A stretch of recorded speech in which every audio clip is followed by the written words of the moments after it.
जाएं, इसे हम कहते हैं इन्फिनिट रीग्रेस ऑफ कॉजेस, जो कि लॉजिकल फैलेसी है। कॉन्सेप्चुअली इंफिनिटी पॉसिबल है। मिसाल के तौर पे न्यूमेरिकल्स 1 2 3 गिनते चले जाएं, इन्फिनिट नंबर्स हैं। मैं कॉन्सेप्चुअली बात नहीं कर रहा, प्रैक्टिकली रियलिटी में साबित करके दिखाएं कि infinite regress of causes possible है या नहीं। अगर पॉसिबल है तो हम मान लेंगे, मिसाल दे दें, और पॉसिबल नहीं है तो एक ही ऑप्शन बचता है जिसे हम कहते हैं नेसेसरी बीइंग। ऐसी नेसेसरी बीइंग जो इंडिपेंडेंट है, क्योंकि अगर वो डिपेंडेंट हुई तो वो नेसेसरी नहीं रहेगी। ऐसी इंडिपेंडेंट बीइंग जो इटर्नल है, अगर वो इटर्नल नहीं होगी, उसकी बिगिनिंग होगी तो वो खुद कॉन्टिंजेंट है। ऐसी बीइंग जो पावरफुल है, क्योंकि कॉन्टिंजेंट को एक्चुअलाइज करने के लिए पावर चाहिए। ऐसी बीइंग जो इंटेलिजेंट है और नॉलेजेबल है, क्योंकि ये यूनिवर्स स्पेसिफिक फॉर्म और स्पेसिफिक लॉज ऑफ नेचर के तहत प्रिसाइजली चल रहा है। Thank you. थैंक यू मुफ्ती साहब। मैं इन दलीलों के बाद जावेद अख्तर साहब से गुजारिश करूंगा, आप बैठ के बोलना चाहेंगे या वहाँ? जी।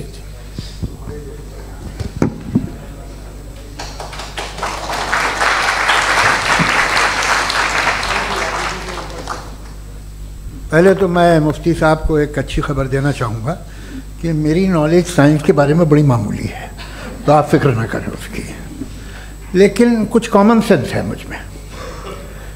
देखिए, ये खुदा का तस्वुर कोई नया तस्वुर नहीं है, ये सदियों से रहा है।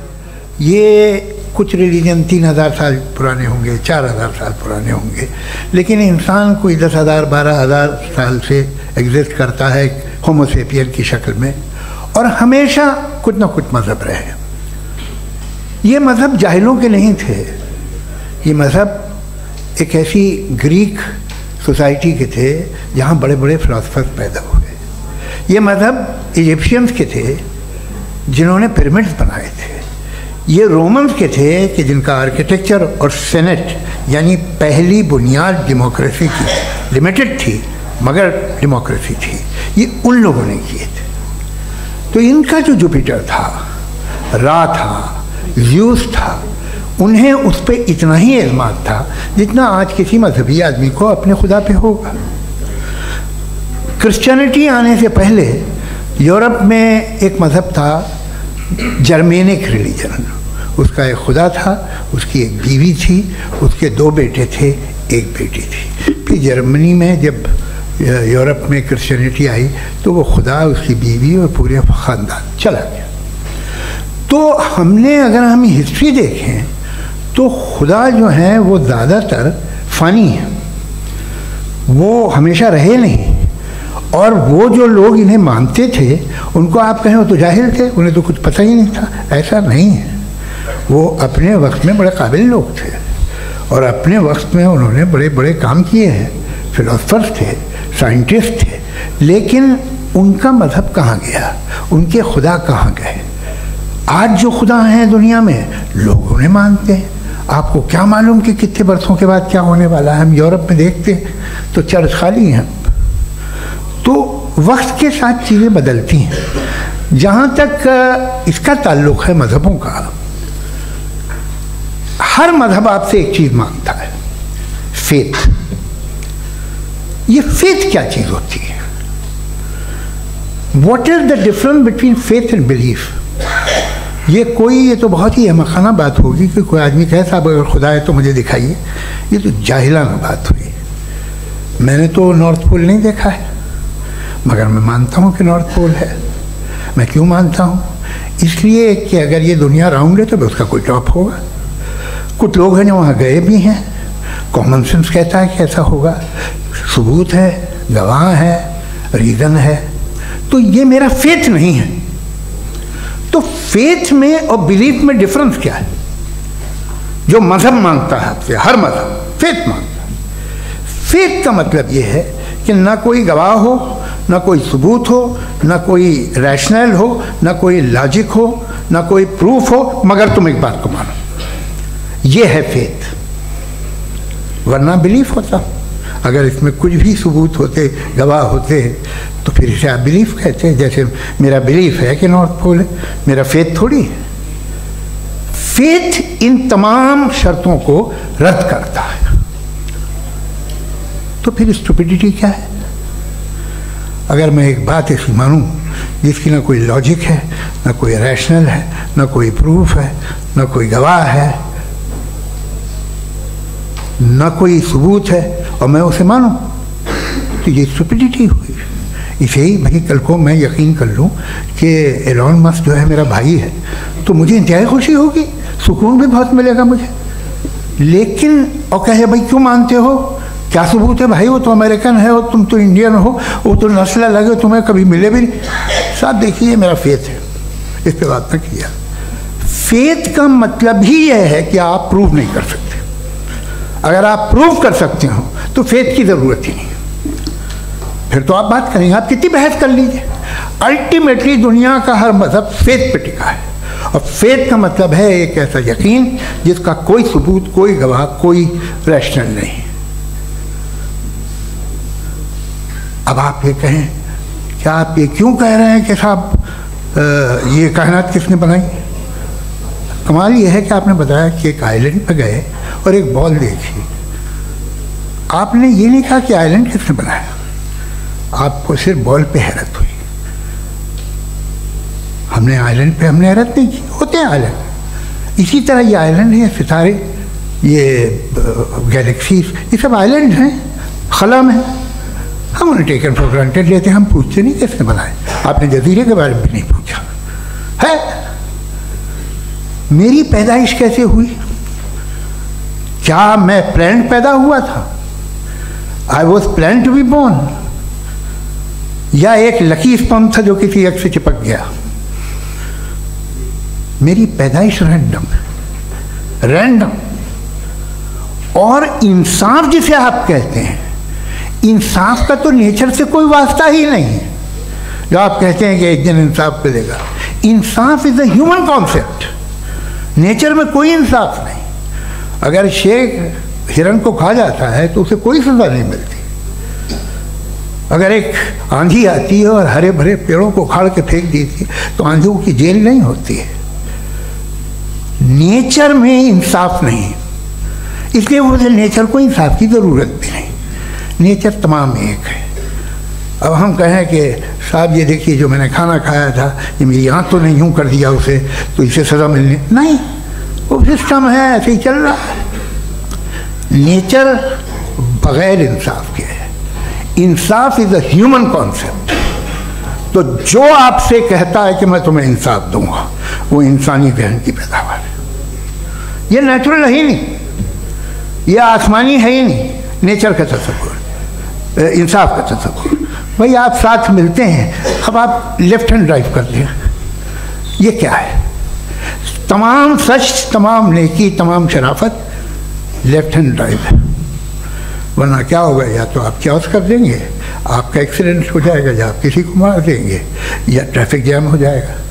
झूठ, बेईमानी, रिश्वतखोरी, ये तमाम जो है driving on the wrong side है। इसके ऊपर कुछ नहीं। ये तो हमने बनाया, जैसे हमने लेफ्ट हैंड ड्राइव बनाई है।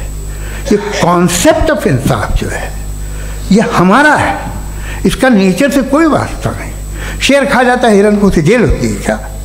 कुछ भी नहीं, है ही नहीं। तो ये जो दुनिया के रिलीजन प्रॉमिस करते हैं आपसे इंसाफ, इसी से मालूम होता है कि ये मैन मेड है। ये तसव्वुर कहीं और का है ही नहीं। जो नेचर है, कुछ लोग कहते हैं नेचर ही खुदा है, तो नेचर में तो इंसाफ नहीं कहीं। और आप वादा कर रहे हैं कि तुम्हें मरने के बाद इंसाफ मिलेगा। मुझे अगर मिलेगा तो मैं बहुत खुश होऊंगा, लेकिन मैं यकीन नहीं कर पाता हूँ, इसलिए कि मैं फेथ नहीं पैदा कर सकता। The very fact that religions demand faith, इसका मतलब है कि उनके पास जस्टिफिकेशन नहीं है। अच्छा था, फिर रिलीजन अगर मॉडरेशन में है, कोई सा भी नहीं, वो आप में कुछ खूबियाँ भी पैदा करता होगा। देखिए उससे ये फ़ायदा है, वो फ़ायदा है। अल्कोहल जो है वो ज़्यादातर दवाओं में यूज़ होती है, और एक सर्वे किया गया था अमेरिका में कि लॉन्जिटिविटी किन लोगों की है। तो एक तरफ वो लोग थे जो शराब पीते ही नहीं थे, और एक तरफ वो थे जो एक बोतल शराब रोज़ पीते थे। सबसे ज़्यादा लंबी उम्र उनकी है जो 2 पैग नाप के शराब पीते हैं और खाना खाते हैं। मगर हम शराब को बुरा समझते हैं, मैं भी बुरा समझता हूँ। क्यों? ऐसा होता नहीं। कुछ चीज़ों में आदत होती है कि वो बढ़ती है। आज तक में एक आदमी दूध पीता है, आप 10 साल बाद भी मिलेंगे तो एक ही गिलास पीता होगा। ऐसा नहीं होता, सुबह से दूध पीता रहता है। मिल्कोहलिक मैंने नहीं देखे, अल्कोहलिक होते हैं। ये टेंडेंसी है मजहब की कि वो बढ़ता है, जैसे कैंसर बढ़ता है, जैसे शराब बढ़ती है।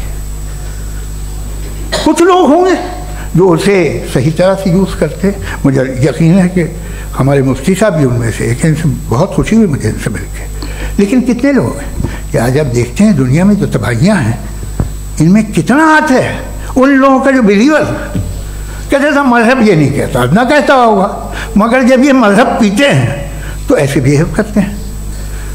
थोड़ा सा अगर हो तो शायद बहुत अच्छी बात, लेकिन शराब थोड़ी सी नहीं रहती, उसमें टेंडेंसी है। पहले थोड़ा सा अगर 2-3 कैंसर के सेल हो ना बॉडी में तो आदमी सिम रहेगा, लेकिन वो 2-3 सेल नहीं रहते, वो मल्टीप्लाई होते हैं। जावेद साहब टाइम पूरा हो गया। टाइम हो गया, तो बस बात खत्म हो गई। अच्छा, मुझे कुछ और कहने को था भी नहीं। जी, मैं पहले जवाबी दौर के लिए इनवाइट कर रहा हूँ मुफ्ती साहब को। Your rebuttal round 1, you have 7 minutes.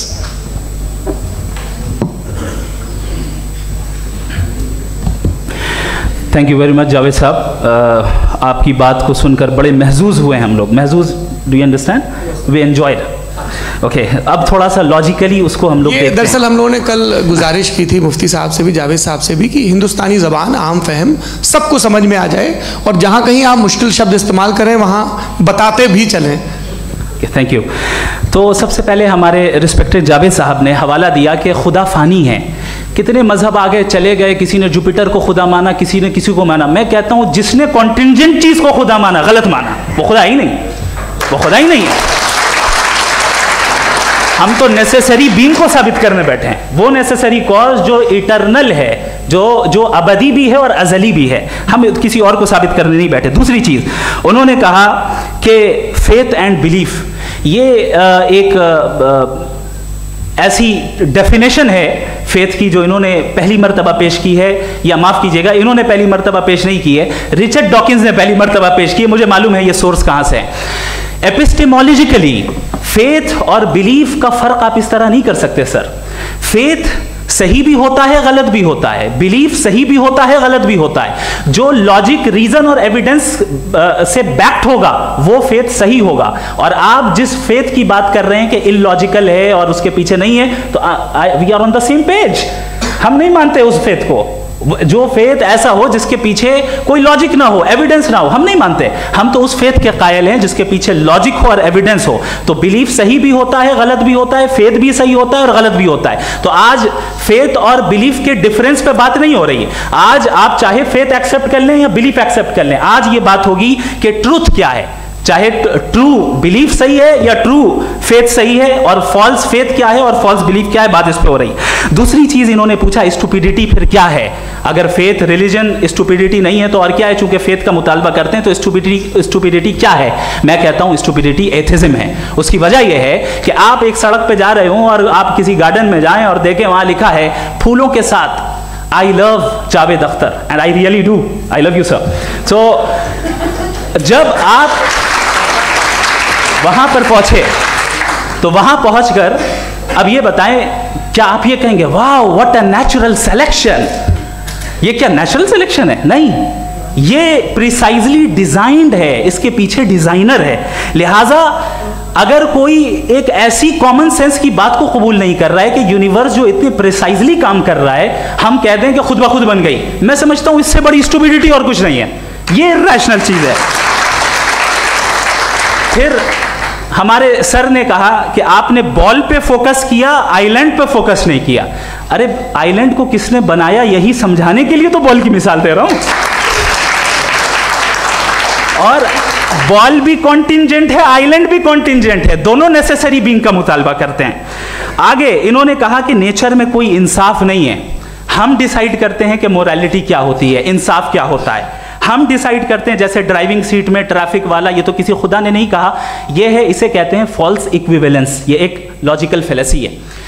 आपने जो है मिसाल दी ड्राइविंग की और ट्रैफिक की, ये सब्जेक्टिव मोरालिटी है। आप सब्जेक्टिव मोरालिटी को मिसाल बनाकर ऑब्जेक्टिव मोरालिटी के ऊपर नहीं थोप सकते। इंसाफ की ऑब्जेक्टिव मोरालिटी है। अगर आप ये कहते हैं कि नेचर में इंसाफ नहीं है, तो इंसाफ का न होना ये नेचुरल हुआ, तो फिर नेचर को नेचर रहने दे, क्यों हम इतना स्ट्राइव कर रहे हैं दुनिया में इंसाफ लाने के लिए? ये तो इलॉजिकल बात है, इरैशनल बात है। इसलिए बहुत सी चीजें ऐसी हैं जो ऑब्जेक्टिवली जो है इविल या गुड हैं, और बहुत सी चीजें ऐसी हैं जो सब्जेक्टिवली हैं। सब्जेक्टिवली जो मोरल होता है या इमोरल होता है, उसको हम सोशल कंसेंसस से या पर्सनल प्रेफरेंस से डिसाइड करते हैं। लेकिन जो ऑब्जेक्टिव मोरालिटी है, जिसमें इंसाफ आया, जो इन्होंने बार बार रिपीट किया, ये ऑब्जेक्टिव है, सब्जेक्टिव नहीं है। अगर आप कहते हैं ये सब्जेक्टिव है, तो मेरा सवाल आपसे ये है, क्या सोशल कंसेंसस के जरिए अगर जुल्म को सही करार दे दिया जाएगा तो आप जुल्म को जस्टिफाई करेंगे? दूसरी चीज, इन्होंने ये कहा कि 2 पैक शराब पी लें तो वो उतने पे नहीं रहता, बढ़ जाता है। यही मामला मजहब के साथ है। 2 पैक आप पी लें, बढ़ेगा। तो ये एक ऐसी मिसाल है, इसको कहीं भी फिट कर लें कि आप एथिज्म पे जब फिट करें, जब आप 2 पैक एथिज्म का लेंगे ना, तो वो बढ़ बढ़ के नॉर्थ कोरिया बनेगा। Thank you.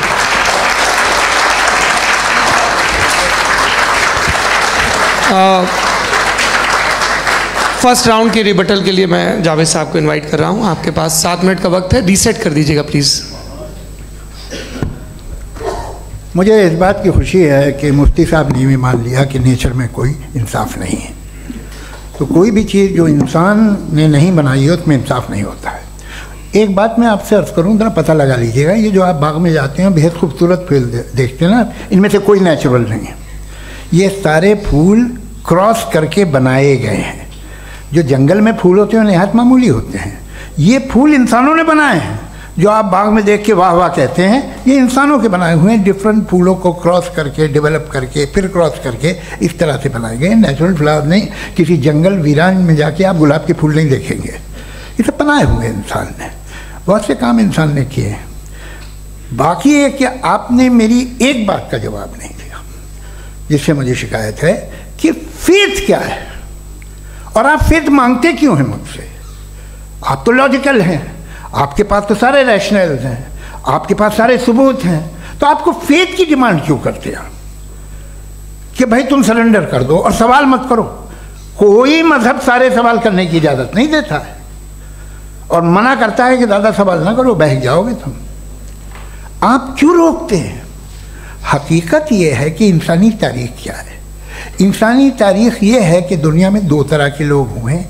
एक वो जिन्होंने अपनी लाइल्मी की परस्तिश की है, दूसरे वो जिन्होंने अपनी इग्नोरेंस या लाइल्मी से झगड़ा किया है और मालूम किया है कि क्या है। ये जो आप कह रहे हैं, आज आप हैरान हैं कि भाई ये यूनिवर्स कैसे बनी।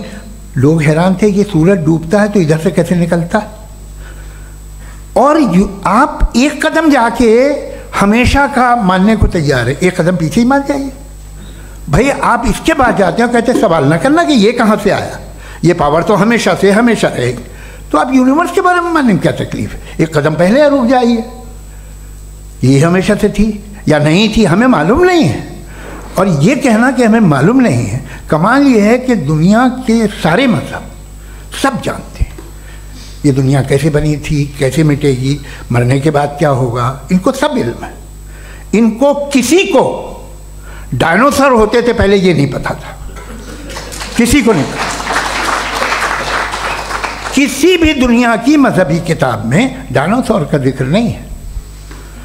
लेकिन बाकी सब बातें, how to make universe in 4 easy lessons and बाकी सब पता है। जिसको सब पता है वो गड़बड़ है। हम में ये इंकिसार, ये ह्यूमिलिटी होनी चाहिए कि हम ये कहें कि हमें ये बहुत सारी बातें नहीं मालूम, लेकिन हम उनकी परस्तिश न करें, अपनी लाइल्मी को की परस्तिश न करें, हम उसे पता लगाने की कोशिश करें। जिस दुनिया में आप बैठे हैं सर, ये हॉल जो है, ये इलेक्ट्रिसिटी जो है, ये माइक जो है, जिस हवाई जहाज से आप आए थे, वो जिस कार से आप यहाँ आए हैं, ये सब उन लोगों की बनाई हुई है जिन्होंने सवाल किए थे। ये दुनिया जिसमें आप आज आराम से हैं, ये उन लोगों की बनाई है कि जिन्होंने सवाल किए थे। और हर स्टेज पे इन सवालों को मकरूह कहा गया था, गलत कहा गया था। आप जरा तारीख पढ़िए, एक बड़ी दिलचस्प किताब है बर्ट्रैंड रसेल की,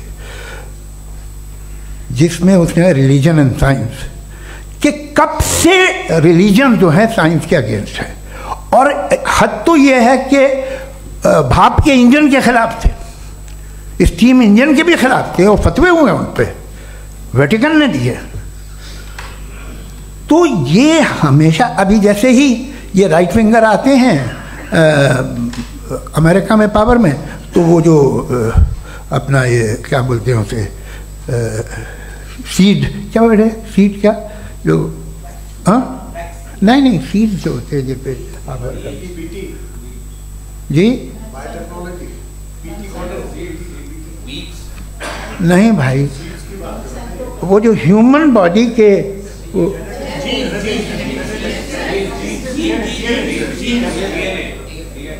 उस पर रिसर्च बंद हो जाती है, रिपब्लिकन नहीं करने देते। अरे भाई इतना डर क्या है तुम्हें? एक ज़माने में बहुत नाराज़ थे ये सारे मजहबी लोग कि ये इंसान तो इंसान बनाने की कोशिश कर रहा है। आपको क्या तकलीफ भाई, बना ले तो बना लेने दो, ये खौफ क्या है? और ये सब आज जो आप कह रहे हैं नामुमकिन है, ये कैसे हुआ? मुझे एक किस्सा याद आता है। जब मैं छठी क्लास में था तो मैं मैथमेटिक्स में बहुत वीक था, तो एक टीचर रख दिया गया, उसने 1 2 3 4 5 6 7 को सिखा दिया मुझे। वो दिन मैं भूल नहीं सकता हूँ मुफ्ती साहब, जिस दिन उसने ये बताया कि 1/2 क्या होता है और 3/4 क्या होता है, मुझे ऐसा लगा कि मेरा सर बीच से फट जाएगा। ये आदमी कह रहा है कि जो दीवार के अंदर जाओ वॉक करते हुए। आज हंसता हूँ मैं इस बात पे। तो आज जो बातें आपके जहन से बिल्कुल परे हैं और आप हैरान होते हो उन्हें देख के, एक वक्त आएगा कि मामूली लगेंगे। और हुआ है, आपकी इंसानी तारीख ही है।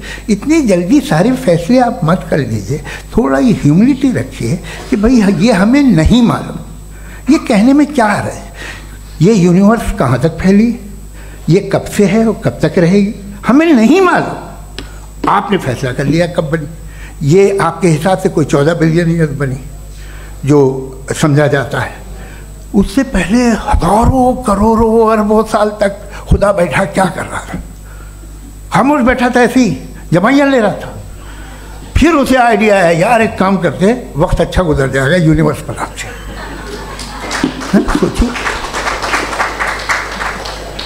वो तो हमेशा से है ना, मगर यूनिवर्स हमेशा से नहीं है, ये तो बनाई गई है। और उससे पहले क्या था, इनका क्या काम था? कैसी बात है, ये बड़ा आसान है। जो बात हमें आज धीरे धीरे पता चली है, बरसों 2000 और 2500 साल पहले आपको किसी ने बता दिया कि क्या था, आप मान गए, और तब से वही मान रहे हैं जो 2500 साल पहले कहा गया था। सब कुछ बदल गया है, सॉल्व हो रही हैं चीज़ें। अभी साइंस बिल्कुल दावा नहीं करती, या कोई फिलोसफर ये दावा नहीं करता कि हमें सब मालूम, बल्कि वो कहता है कि हमें जितना मालूम होता है उससे ये मालूम होता है कि हमें कितना कम मालूम। तो हम अपनी जहालत से लड़े, उसकी परस्तिश न करें। जी, टाइम है। Thank you so much. मैं तर्कों की श्रृंखला में राउंड 2 के लिए मुफ्ती साहब को आमंत्रित कर रहा हूँ। आपके पास एक बार फिर से 7 मिनट का वक्त है। शुक्रिया। जनाब जावेद अख्तर साहब कई मरतबा दोहरा रहे हैं कि फ़ेथ का मतलब बताइए, फ़ेथ का मतलब बताइए। मैंने बता दिया, फ़ेथ सही भी होता है, गलत भी होता है। और आज हम फ़ेथ पे बात नहीं कर रहे, हम ट्रूथ और डज गॉड एग्जिस्ट पे बात कर रहे हैं। क्या डज गॉड एग्जिस्ट, ये ट्रूथ यानी गॉड है या नहीं है, इसमें से दोनों ट्रूथ क्या है। अब आप उसे फेथ कह लें, बिलीफ कह लें, नॉट माई बिजनेस। उसके बाद आपने कहा कि भाई सवाल करने से मजहब रोकता है। मैं कहता हूं जो रोकता है वो रोकता होगा, मैं नहीं रोकता, बल्कि सवाल करें, सवाल करना चाहिए। सवाल कर करके तो हम आगे बढ़ते हैं, तरक्की करते हैं, और इसीलिए मैं आज यहाँ पे आया हूँ। लेकिन सवाल सिर्फ खुदा से नहीं होगा, आपसे भी होगा। सवाल एथिज्म से भी होगा, सवाल सिर्फ मजहब से नहीं होगा, सबसे होगा। और आज मैं सवाल करूंगा और उम्मीद है कि आप जवाब देंगे। अभी तक आपने वैसे कॉन्टिंजेंसी आर्गुमेंट का कोई जवाब नहीं दिया है। चलें, आपने कहा यूनिवर्स के बारे में इटर्नल क्यों नहीं बोल देते। ये चूंकि लॉजिकली पॉसिबल ही नहीं है कि यूनिवर्स इटर्नल हो। यूनिवर्स एक कॉन्टिंजेंट चीज है जो टाइम एंड स्पेस के पाबंद है, टाइम एंड स्पेस से बाउंड है। जो टाइम एंड स्पेस से बाउंड होगा वो कॉन्टिंजेंट होगा, जो कॉन्टिंजेंट होगा वो उसकी बिगिनिंग हुई होगी, जिसकी बिगिनिंग हुई होगी वो इटर्नल नहीं हो सकता। ये तो कॉमन सी बात है। आपने कहा कि किसी मजहबी किताब में डायनासोर का जिक्र नहीं है। अफसोस कि आज तक किसी मैथमेटिक्स के किताब में मुझे डायनासोर का जिक्र नहीं मिला। तो इसका मतलब मैथमेटिक्स की किताब बेकार है? नहीं, उसका वो टॉपिक नहीं है। रेवलेशन का और मजहबी किताबों का टॉपिक ये नहीं है कि आपको आके बताए साइकिल कैसे बनाते हैं, या आकर ये बताएं कि जो है डायनासोर कब था। वो तो मोरालिटी सिखाने आया है, गॉड के बारे में बताने आया, नॉन फिजिकल रियलिटी की हकीकत को सिखाने के लिए आया। रिलीजियन साइंस को रोकता है? नहीं रोकता। अगर रोकता है तो गलत करता है। रिलीजियन साइंटिज्म को रोकता है, जिसमें हमारे जावेद साहब मुब्तला हैं। साइंस और साइंटिज्म में फर्क है। साइंटिज्म यह है कि आप समझें कि साइंस और साइंटिफिक मेथोडोलॉजी ये नॉलेज को हासिल करने का वाहिद सोर्स ऑफ नॉलेज है। यह है साइंटिज्म। हम इसे रिजेक्ट करते हैं। हम साइंस को तो तरक्की करते हैं, भाई आप हमारी पूरी तारीख कर लें, पढ़ लें तो आपको पता चल जाएगा। बहरहाल ये अलग टॉपिक है। उसके बाद इन्होंने एक लफ्ज़ कहा, वेटिकन ने फतवा दिया। वेटिकन का फतवे से कोई ताल्लुक नहीं है, दोनों कॉन्ट्राडिक्टरी अल्फाज हैं। उसके बाद उन्होंने कहा कि भाई हमें नहीं मालूम। अगर नहीं मालूम तो क्लियरली कह देना कि नहीं मालूम है, इसमें क्या हर्ज है? तो वही तो मैं कह रहा हूं ना कि आप कह दें कि नहीं मालूम, लेकिन क्लेम क्यों कर रहे हैं कि गॉड एग्जिस्ट नहीं कर रहा है? आप कह दें नहीं मालूम है, हो सकता है हो सकता ना हो, लेकिन आप क्लेम कर रहे हैं। The moment you say God does not exist, this is a claim, and now the burden of proof is upon you too, जैसे हमारे ऊपर है। और क्यों है मैं बताता हूं, क्यों है ये भी मैं बताता हूं। फिलोसॉफिकली जो क्लेम होता है ना, सिर्फ ये नहीं होता कि इंसान कहे पॉजिटिव क्लेम करे और नेगेटिव क्लेम करे तो बर्डन ऑफ प्रूफ नहीं है। आप मिसाल के तौर पे मैं कहूं कि फुला उस कमरे में कोई नहीं है, मैंने एक नॉलेज का क्लेम किया है। उस कमरे में कोई नहीं है, मैंने एक नॉलेज का क्लेम किया। या तो मैं कहूं मुझे नहीं पता, हो भी सकता है नहीं भी हो सकता है, this is not a claim. लेकिन जब मैं कह रहा हूं कि वहां कोई नहीं है, या मैं कह रहा हूं वहां कोई है, दोनों क्लेम है और दोनों के ऊपर बर्डन ऑफ प्रूफ है। हमारे ऊपर भी बर्डन ऑफ प्रूफ है। मैंने कंटिजेंसी आर्ग्यूमेंट दिया, इसे तोड़कर दिखाइए। आखिरी चीज, इन्होंने कहा कि खुदा दुनिया बनाने से पहले 150 साल पहले या करोड़ों साल पहले क्या कर रहा था। अरे हजरत, चलें बहरहाल मैं जवाब दे देता हूं। आप हमारे रिस्पेक्टेड पर्सनैलिटी हैं, अगर आप नहीं होते तो मैं ऐसे एंटरटेन ही नहीं करता। टाइम ये 100 साल पहले या 100 साल बाद, पहले बाद में अभी, ये वो अल्फाज हैं जिनका ताल्लुक टाइम से है। टाइम शुरू ही हुआ है यूनिवर्स की बिगिनिंग के बाद, तो उसके पहले खुदा क्या कर रहा था? सवाल इलॉजिकल है, ये फेलेसी है। यानी आप ये कह रहे हैं कि यूनिवर्स के बनने से पहले खुदा क्या कर रहा था? टाइम के बनने से पहले का ताल्लुक टाइम से, टाइम उस वक्त था ही नहीं, तो ये सवाल ही इनवैलिड है खुदा के ताल्लुक से। दूसरी चीज, आर्ग्यूमेंट ऑफ कंटिजेंसी जो मैंने आपके सामने पेश की है, आपने बार बार ये प्रूफ किया और ये कह रहे हैं कि गॉड ऑफ गैप्स। देखिए पहले नहीं मालूम था, साइंस ने कर दिया। सिंपल की मिसाल से मैं समझा देता हूं। जिस गैप्स की आप बात कर रहे हैं ना, साइंस उन गैप्स को जिन चीज के जरिए भी प्रूव करेगा वो कॉन्टिजेंट ही होगा। अब चाहे वो फोर्स हो, मैटर हो या एनर्जी हो। लिहाजा सवाल हमारा उस वक्त भी वैलिड होगा जब तक कि आप नेसेसरी बीइंग पे ना आ जाएं। और इन्फिनिट रिग्रेस पॉसिबल नहीं है of causes in practical world, तो जाहिर है कहीं रुकना पड़ेगा, जहां रुकेंगे वही खुदा है। दूसरी चीज, आपने ये कहा, क्या कह रहा था मैं, किस पॉइंट को? What? Oh no, after that, just now. हाँ, जहां रुकेंगे वही खुदा है। बहरहाल तो टाइम का जिक्र हो गया, गॉड ऑफ गैप, सॉरी, या इसकी एक मिसाल आप ले लें। एक कार है, एक साहब ने देखा कि भाई कार जो है उसके व्हील्स कितने अच्छे लगे हुए हैं, सही जगह पे। स्टीयरिंग जो है कितने अच्छे जगह पे लगी हुई है, और सीट्स कितने वेल डिजाइंड है, कितनी प्रिसाइजली ये कार काम कर रही है। तो जरूर कोई ना कोई इसे क्रिएट किया है, किसी ने क्रिएट किया है। अब जावेद साहब आए और कहे अरे जनाब बोनेट खोलिए, इसमें इंजन है, इंजन इस कार को चला रहा है, hence prove no one has created the car. This is illogical, this is irrational. आपने इंजन के जरिए उस गैप को तो साबित किया, लेकिन क्या उससे कार की जो क्रिएशन है और उसका जो क्रिएटर है ये इम्पॉसिबल हो जाए? ऐसा पॉसिबल है? उसका सवाल खत्म हो जाए, ऐसा पॉसिबल है? नहीं। आपने गैप्स को फिल करके, कॉन्टिंजेंट चीजों से गैप्स को फिल करके हमारे ऑब्जर्वेशन को और ब्रॉड कर दिया। अब हमें और पता चल गया कि ये जो कार है इसका सिस्टम कितना ज्यादा कॉम्प्लेक्स है। पहले कम समझते थे, अब कॉम्प्लेक्सिटी और ज्यादा वाजे हो गई। अब हमें समझ में आ रहा है कि हमारी सर्टेनिटी और बढ़ गई कि जरूर इस कार को किसी ना किसी ने बनाया। यही मामला यूनिवर्स का है। साइंस हमेशा फिजिकल वर्ल्ड की चीजों को ही फिल करती जाएगी और फिजिकल चीजों से ही करती जाएगी, चूंकि एम्पेरिकल एविडेंस का ताल्लुक फिजिकल वर्ल्ड से है। आप साइंस के जरिए मेटाफिजिकल रियलिटी को कभी साबित नहीं कर सकते। ये रॉन्ग टूल का इस्तेमाल करना है। ये वही काम है कि आप मेटल डिटेक्टर से प्लास्टिक डिटेक्टर करने चलें, जो कि जाहिर है सही नहीं है। Thank you.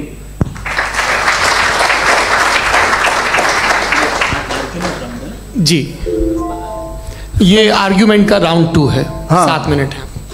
पहले तो मैं आपसे अर्ज करूं कि आपने कहा कि जब कायनात ही नहीं थी तो वक्त भी नहीं था, कुछ भी नहीं था। कैसे नहीं था? खुदा था। एक एग्जिस्टेंस तो था ना खुदा का। तो जब खुदा था तो वक्त भी होगा। ऐसा नहीं है कि कुछ भी नहीं था, खुदा था। अच्छा, बाकी एक आपने कहा साहब आप साबित कीजिए, आपके पास भी लॉजिक है या मेरे पास भी लॉजिक है। आप मेरा जिम्मेदारी नहीं है साबित करना कि खुदा है। बर्टन रसल ने बड़ी अच्छी बात कही। बर्टन रसल ने बड़ी अच्छी बात कही। मैं आपसे अगर ये दावा करूं कि एक चाय की केतली मरीख के चारों तरफ घूम रही है, मार्स के चारों तरफ, तो ये आपका काम नहीं है कि आप साबित करें कि कोई चाय की केतली नहीं है। ये मेरा काम है, मैंने दावा किया है। ये दावा तो मजहबी लोग करते हैं कि खुदा है। मैं क्यों साबित करूं कि नहीं है? जब तक आप मुझे कन्विंस नहीं कर देंगे मैं नहीं मानूंगा। आपकी जिम्मेदारी है, मेरी जिम्मेदारी नहीं है। दोयम ये कि ये जो आप कह रहे हैं, जो गैप्स हैं, ये गैप जब जब किसी मजहब को चैलेंज करते हैं, जब ऐसा कोई बात आती है तो हंगामा हो जाता है कि जब वो चैलेंज करें किसी फेथ को। ये तमाम साइंस जो है इसे मुख्तलिफ जगहों पे मुख्तलिफ वक्तों में मजहब ने रोकने की कोशिश की है। ये किताब है religion and science, Burton Russell की, पढ़िएगा, अच्छी लगेगी आपको। तारीख ही है साइंस, मजहब की साइंस से उसका यही रिश्ता है। अच्छा, अब ये हम सोचें कि बहरहाल ये वजूद जो है मजहब और ये बिलीव इन गॉड इंसान को बेहतर बना देता है। तो एक काम कीजिए, हिंदुस्तान वर्ल्ड का नक्शा लीजिए और मार्क कीजिए कि रिलीजन कहाँ कहाँ ज़्यादा है, कहाँ कहाँ, चाहे वो लैटिन अमेरिका हो या मिडल ईस्ट हो या फार ईस्ट हो या हिंदुस्तान के वो इलाके जहाँ मजहबियत ज़्यादा है। रख दीजिए नक्शा अलग। अब दूसरा नक्शा कि कहाँ कहाँ नाइंसाफ़ी, रिप्रेशन, औरतों के हुकूक की पामाली, जुल्म, डिक्टेटरशिप कहाँ है, नक्शा एक ही होगा। तो आप मुझे बताएं कि जो इसका तरकीब इस्तेमाल क्या है? खुदा का तरकीब इस्तेमाल तो बताइए। आप छोटी सी दवा सड़क पे बेचते हैं, उसकी भी तरकीब इस्तेमाल बताते हैं। इसके इस्तेमाल से तो फ़ायदा नहीं हुआ किसी को। जो सारे के सारे ख़राब मुल्क हैं, ख़राब समाज है, वो सारे जुल्म खुदा के नाम पे करते हैं। वो गलत करते हैं, सही करते हैं, मुझे क्या लेना देना उससे? इस्तेमाल से मालूम होता ना। एक विस्की की बोतल कभी शायद देखी हो आपने, लाल रंग की होती है, उस पर रोशनी और छिपड़ा इंतहाई खूबसूरत लगती है, क्या बिगाड़ रही है किसी का? उसका इस्तेमाल गलत है, इसलिए आप उसे नापसंद करते हैं। इसका इस्तेमाल गलत है, इस तसव्वुर का इस्तेमाल ही गलत है और हमेशा से गलत हुआ है। आप देख लीजिए, इंसानी तारीख देख लीजिए, आज देख लीजिए, हिंदुस्तान देखिए, दुनिया देख लीजिए, क्या हो रहा है। इसे कैसे इस्तेमाल कर रहे हैं? फेथ वाले लोग क्या फेयर हैं, जस्ट हैं, जो अपने खुदाओं पे यकीन रखते हैं, वो किस तरह के लोग हैं? वो लोगों को इंसाफ देते हैं, वो बेहतर इंसान बने। तो इस दवा का फ़ायदा क्या है? चलो बहुत फ़ायदा हो रहा तो मैं इस्तेमाल कर लूँगा, मैं मुझे तो इस दवा का कोई फ़ायदा दिखता ही नहीं। मुझे तो ऐसा लगता, मैं एक और बात बताऊं, अगर कोई आदमी मजहबी है और अच्छा आदमी है तो मैं उसकी बहुत इज्जत करता हूँ, इसलिए कि मेरा ख्याल है मजहबी आदमी का अच्छा होना मुझसे अच्छा होने से ज़्यादा मुश्किल है। भाई हर चीज़ की एक लिमिट है। आप इतना भाग सकते हैं, इतना नहीं भाग सकते, इतना वजन उठा सकते, इतना नहीं उठा सकते, इतना दूर देख सकते हैं, इतना दूर नहीं देख सकते। उसी तरह कॉमन सेंस कहता है कि आप में नेकी का भी एक कोटा होगा। अब आप अगर सुबह जाते हैं अपनी इबादत गाह और इबादत करते हैं तो बाहर निकलते हैं तो आप तो यही महसूस करते हैं कि आपने एक बहुत अच्छा काम किया, आपकी नेकी का एक बहुत बड़ा कोटा खर्च हो गया जिससे किसी का कोई फ़ायदा नहीं। मैं तो नहीं जाता हूँ तो मुझे तो किसी को खाना खिलाना पड़ेगा, किसी बेवा की मदद करनी पड़ेगी, मैं अपना कोटा कैसे कंज्यूम करूँ? आप अपना कोटा सारे मजहबी लोग इंतहाई यूजलेस कामों में यूज़ करते हैं, उसके बाद भी अगर आप में बच्ची है थोड़ी सी शराफत तो भाई वाह क्या बात है।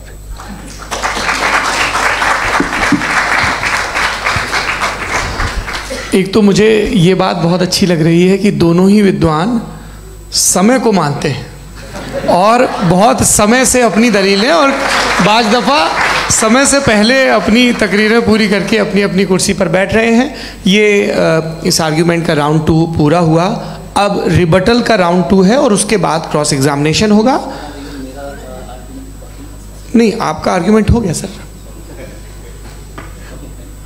हमारे यहाँ स्कूल के सिलेबस में पंच परमेश्वर कहानी पढ़ाई जाती है प्रेमचंद जी की लिखी हुई। आप निश्चिंत रहिए, आपके कोई राउंड में मिस नहीं होने दूंगा। रिबटल का राउंड 2 मुफ्ती शमाइल नदवी साहब।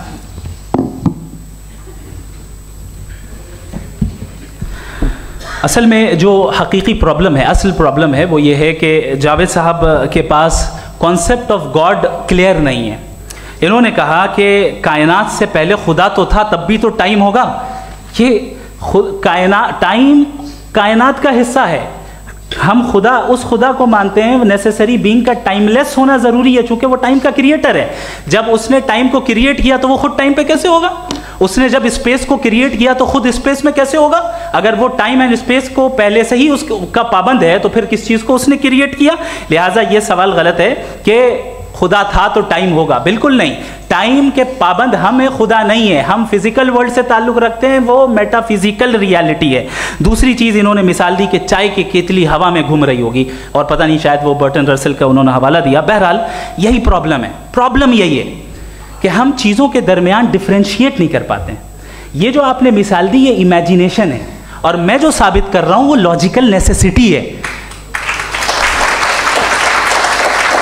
आप इमेजिन करने आए तो कुछ भी करें, जुपिटर में पिंक एलिफेंट होगा, यूनिकॉर्न होगा, करें, उससे कायनात पे क्या फ़र्क पड़ता है? उससे आप लॉजिकल नेसेसिटी साबित नहीं कर सकते।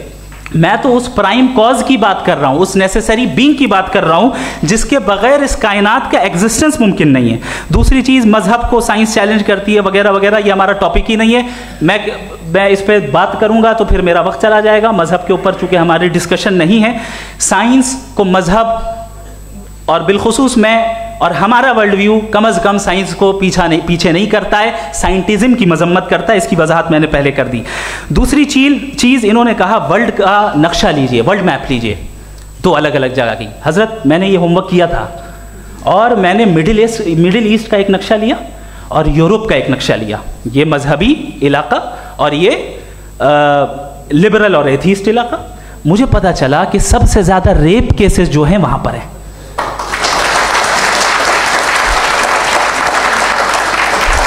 मुझे ये पता चला यूएन की रिपोर्ट के मुताबिक, मैं ये अपने घर से नहीं लेके आ रहा, कि जो वर्किंग वुमेन है यूरोपियन कंट्रीज में, उसमें 81% वुमेन सेक्सुअल हैरेसमेंट का वर्क में शुमार हो रही है। ये मिडिल ईस्ट में नहीं हो रहा है, वो मजहबी लोग हैं इसलिए नहीं हो रहा है। दूसरी चीज़, आपने ये कहा कि मजहबी आदमी का अच्छा होना हमारे अच्छे होने से बहुत मुश्किल है, बहुत मुश्किल है। तो इसका मतलब यह है कि गॉड के अलावा आपके पास अच्छे और बुरे का कोई स्टैंडर्ड है। मैं चाहूंगा कि कन्वर्सेशनल स्टाइल वाली डिस्कशन और सेगमेंट पे इसी पे बात कर लेते हैं। Thank you very much.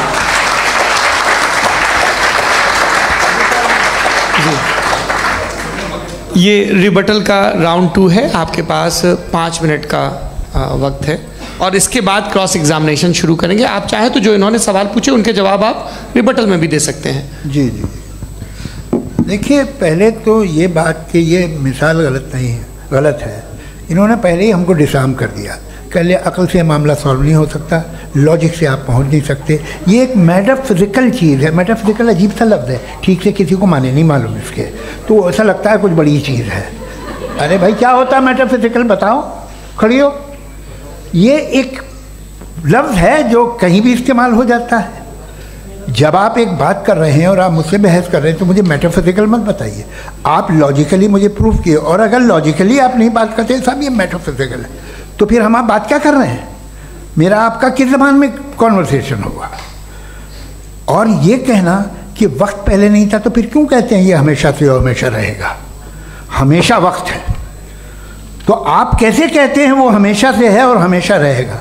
हमेशा का मतलब है कोई वक्त, अगर वक्त ही नहीं है तो हमेशा कैसे? बाहर वो रहेगा। अब मैं ये देखता हूँ, आपने कहा ना कि वहाँ रेप ज़्यादा होते हैं, तो हम एक बात देखते हैं कि ये दुनिया जिस पे वो कादर मुतलक है, जिसकी मर्ज़ी के बगैर पत्ता भी नहीं हिलता, ओमनीपोटेंट है, ये दुनिया चल कैसे रही है? और इस दुनिया का हाल क्या है? 45,000 बच्चे जो 10 साल की उम्र से कम थे वो गाजा में मरे। भूख से काला हांडी में बच्चे मरते हैं और डिप्थेरिया से मरते हैं। डिप्थेरिया अजीब मर्ज है, गले में जाली बनना शुरू होती है, बच्चा नीला हो जाता है, गरीब का बच्चा, इसलिए कि उपास इलाज में। ये कादर मुतलक है जो चाहे कर दे, इससे आप दुआएं मांगते हैं हमारी ये काम कर दे वो कर दे, तो इसका मतलब डे टू डे लाइफ में वो इंटरफेयर करता है और ये देख रहा है वो। अगर वो वाकई भी है फॉर डिस्कशन सेक, तो मैं जब दुनिया देखता हूँ तो मेरे दिल में उसके लिए कोई इज्जत नहीं पैदा होती। ये क्या कर रहे हो तुम पूरे ऑल पावरफुल हो, ओमनीपोटेंट हो, ओमनी प्रेजेंट हो। तुम तो वहाँ गाजा में रहे होगे ना, तुम हर जगह हो। तुम देख रहे थे कि बच्चे की कैसे धज्जियाँ उड़ रही, तुम देख रहे थे और तुम चाहते हो मैं तुम्हारी परस्तिश करूँगा, तुम हो भी। अरे यार, इसके अच्छे तो हमारे चीफ प्राइम मिनिस्टर हैं, कुछ तो ख्याल करते हैं। कमाल है, आप किसकी इबादत कर रहे हैं? अगर वो है भी, ये दुनिया नाइंसाफी से, जुल्म से, जबर से, तशद्दुद से भरी हुई। और आप ये मत कहिएगा कि वो देख रहा है और वो बताएगा एक दिन। अगर वो देख रहा है और इंटरफेयर नहीं करता तो आप दुआ क्यों मांगते? आप कहते हैं मेरा ये काम करा दे, इसका मतलब है वो दखल दे सकता है, वो आपको नौकरी दिलवा सकता है, भले दूसरे आदमी को ना मिले, मगर आपका काम कर देगा चूंकि आपने दुआ मांगी है। तो जब वो आपको नौकरी दिला सकता है, लड़की की शादी कर सकता है, बेटे को ग्रीन कार्ड दिलवा सकता है, तो कम से कम ये जो मर रहे हैं बच्चे, इनको रोक दे, कुछ तो करे। मुझे तो दुनिया में, इस दुनिया का कोई मालिक है, इसका ओमनीपोटेंट कोई रूलर है, और ये दुनिया ऐसी चल रही है। मैं तो चाहूँगा कि भाई ना हो, अगर हो तो बड़ी शर्मिंदगी की बात है। शुक्रिया।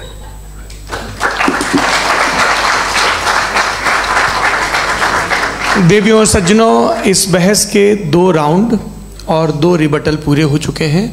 अब सबसे ज़रूरी और सबसे मुश्किल राउंड शुरू हो रहा है, क्रॉस एग्जामिनेशन का। अब इन विद्वानों की सज्जनता की एक परख भी होगी और वक्त हमने 16 मिनट का तय किया है। पहला सवाल आप पूछना चाहेंगे? जी बिल्कुल। पहले बोले भी आप माइक ले लीजिएगा हाथ में, ये नीचे से ऑन हो जाएगा। जी मैं बोलता हूँ, ये दायस हटा सकते हैं क्या हम थोड़ा क्विकली? दायस पीछे कर दीजिए बस थोड़ा सा, है, ताकि ये जो दाएं बाएं लोग बैठे हैं इसे हटा ही दीजिए। अब हम वहाँ तो जाने वाले नहीं, आराम से आराम से दोनों तरफ से हटा दीजिए।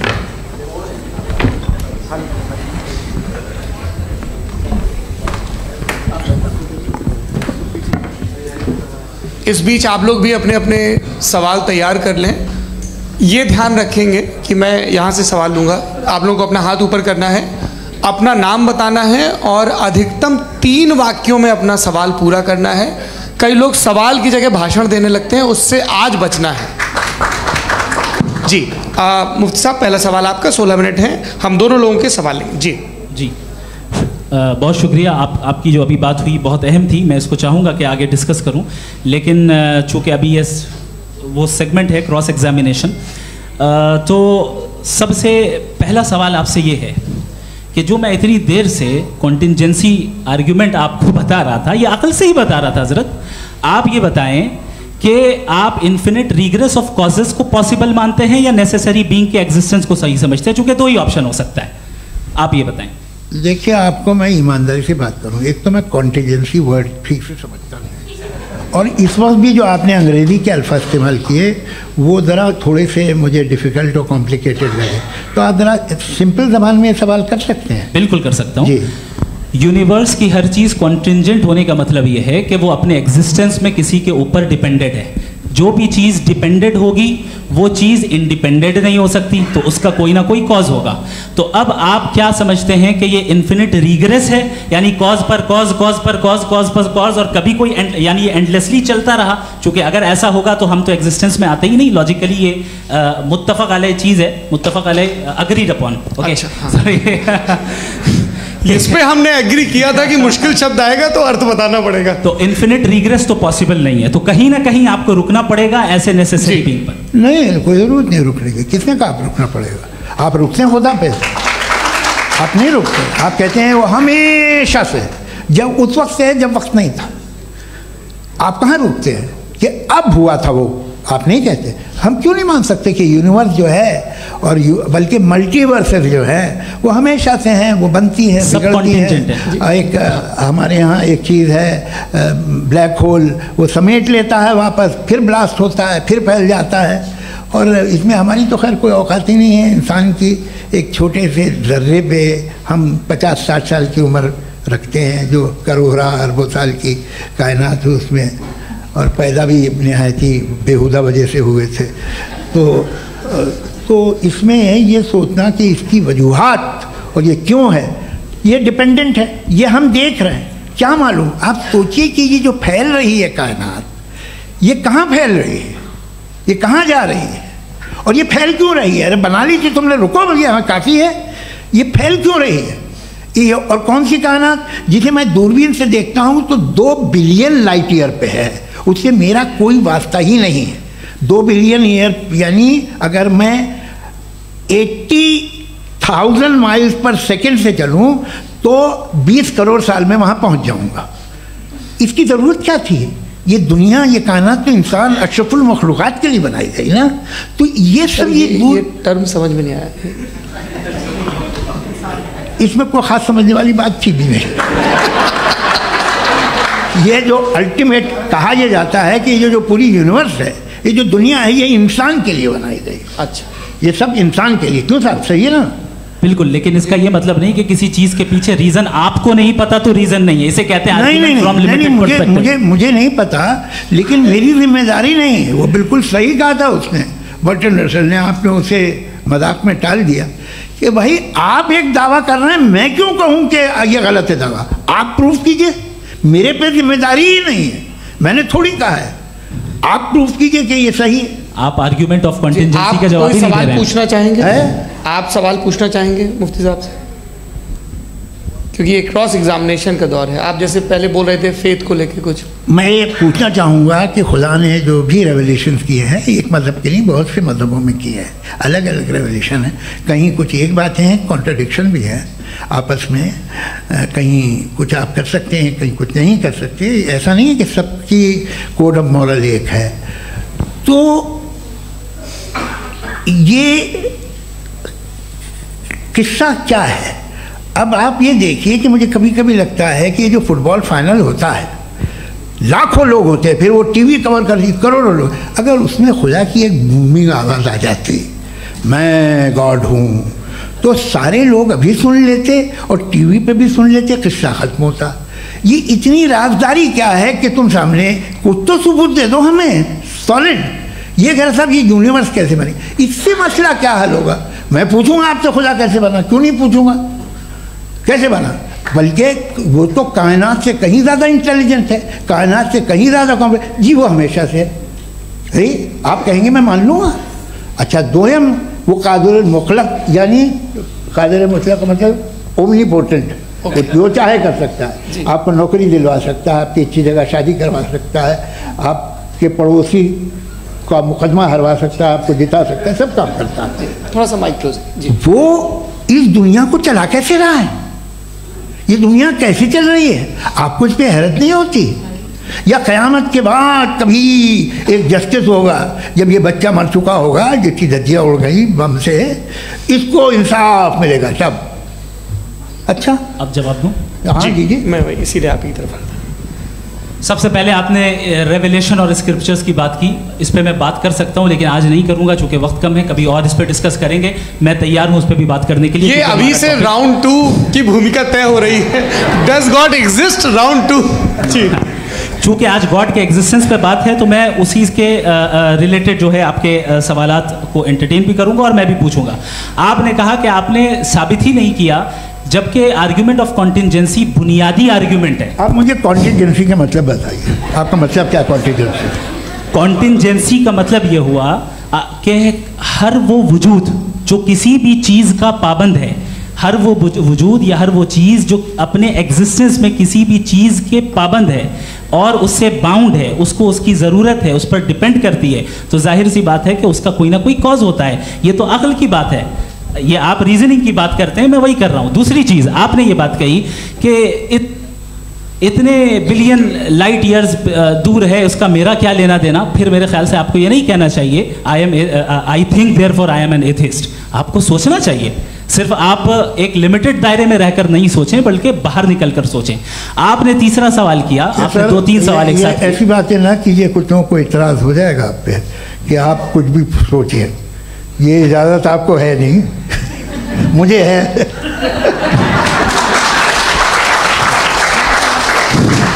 जी, आपने प्रॉब्लम ऑफ इविल के ताल्लुक से सवाल किया और बार बार आप एक लफ्ज़ रिपीट कर रहे हैं कि ओमनीपोटेंट गॉड है, ऑल पावरफुल गॉड है।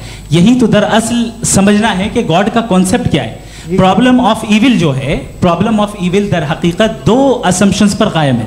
अगर आप इन 2 असम्पशंस को समझ जाएं तो ये प्रॉब्लम नहीं रहेगी, आर्ग्यूमेंट आपको समझ में आ जाएगी कि ये कोलैप्स कर जाता है।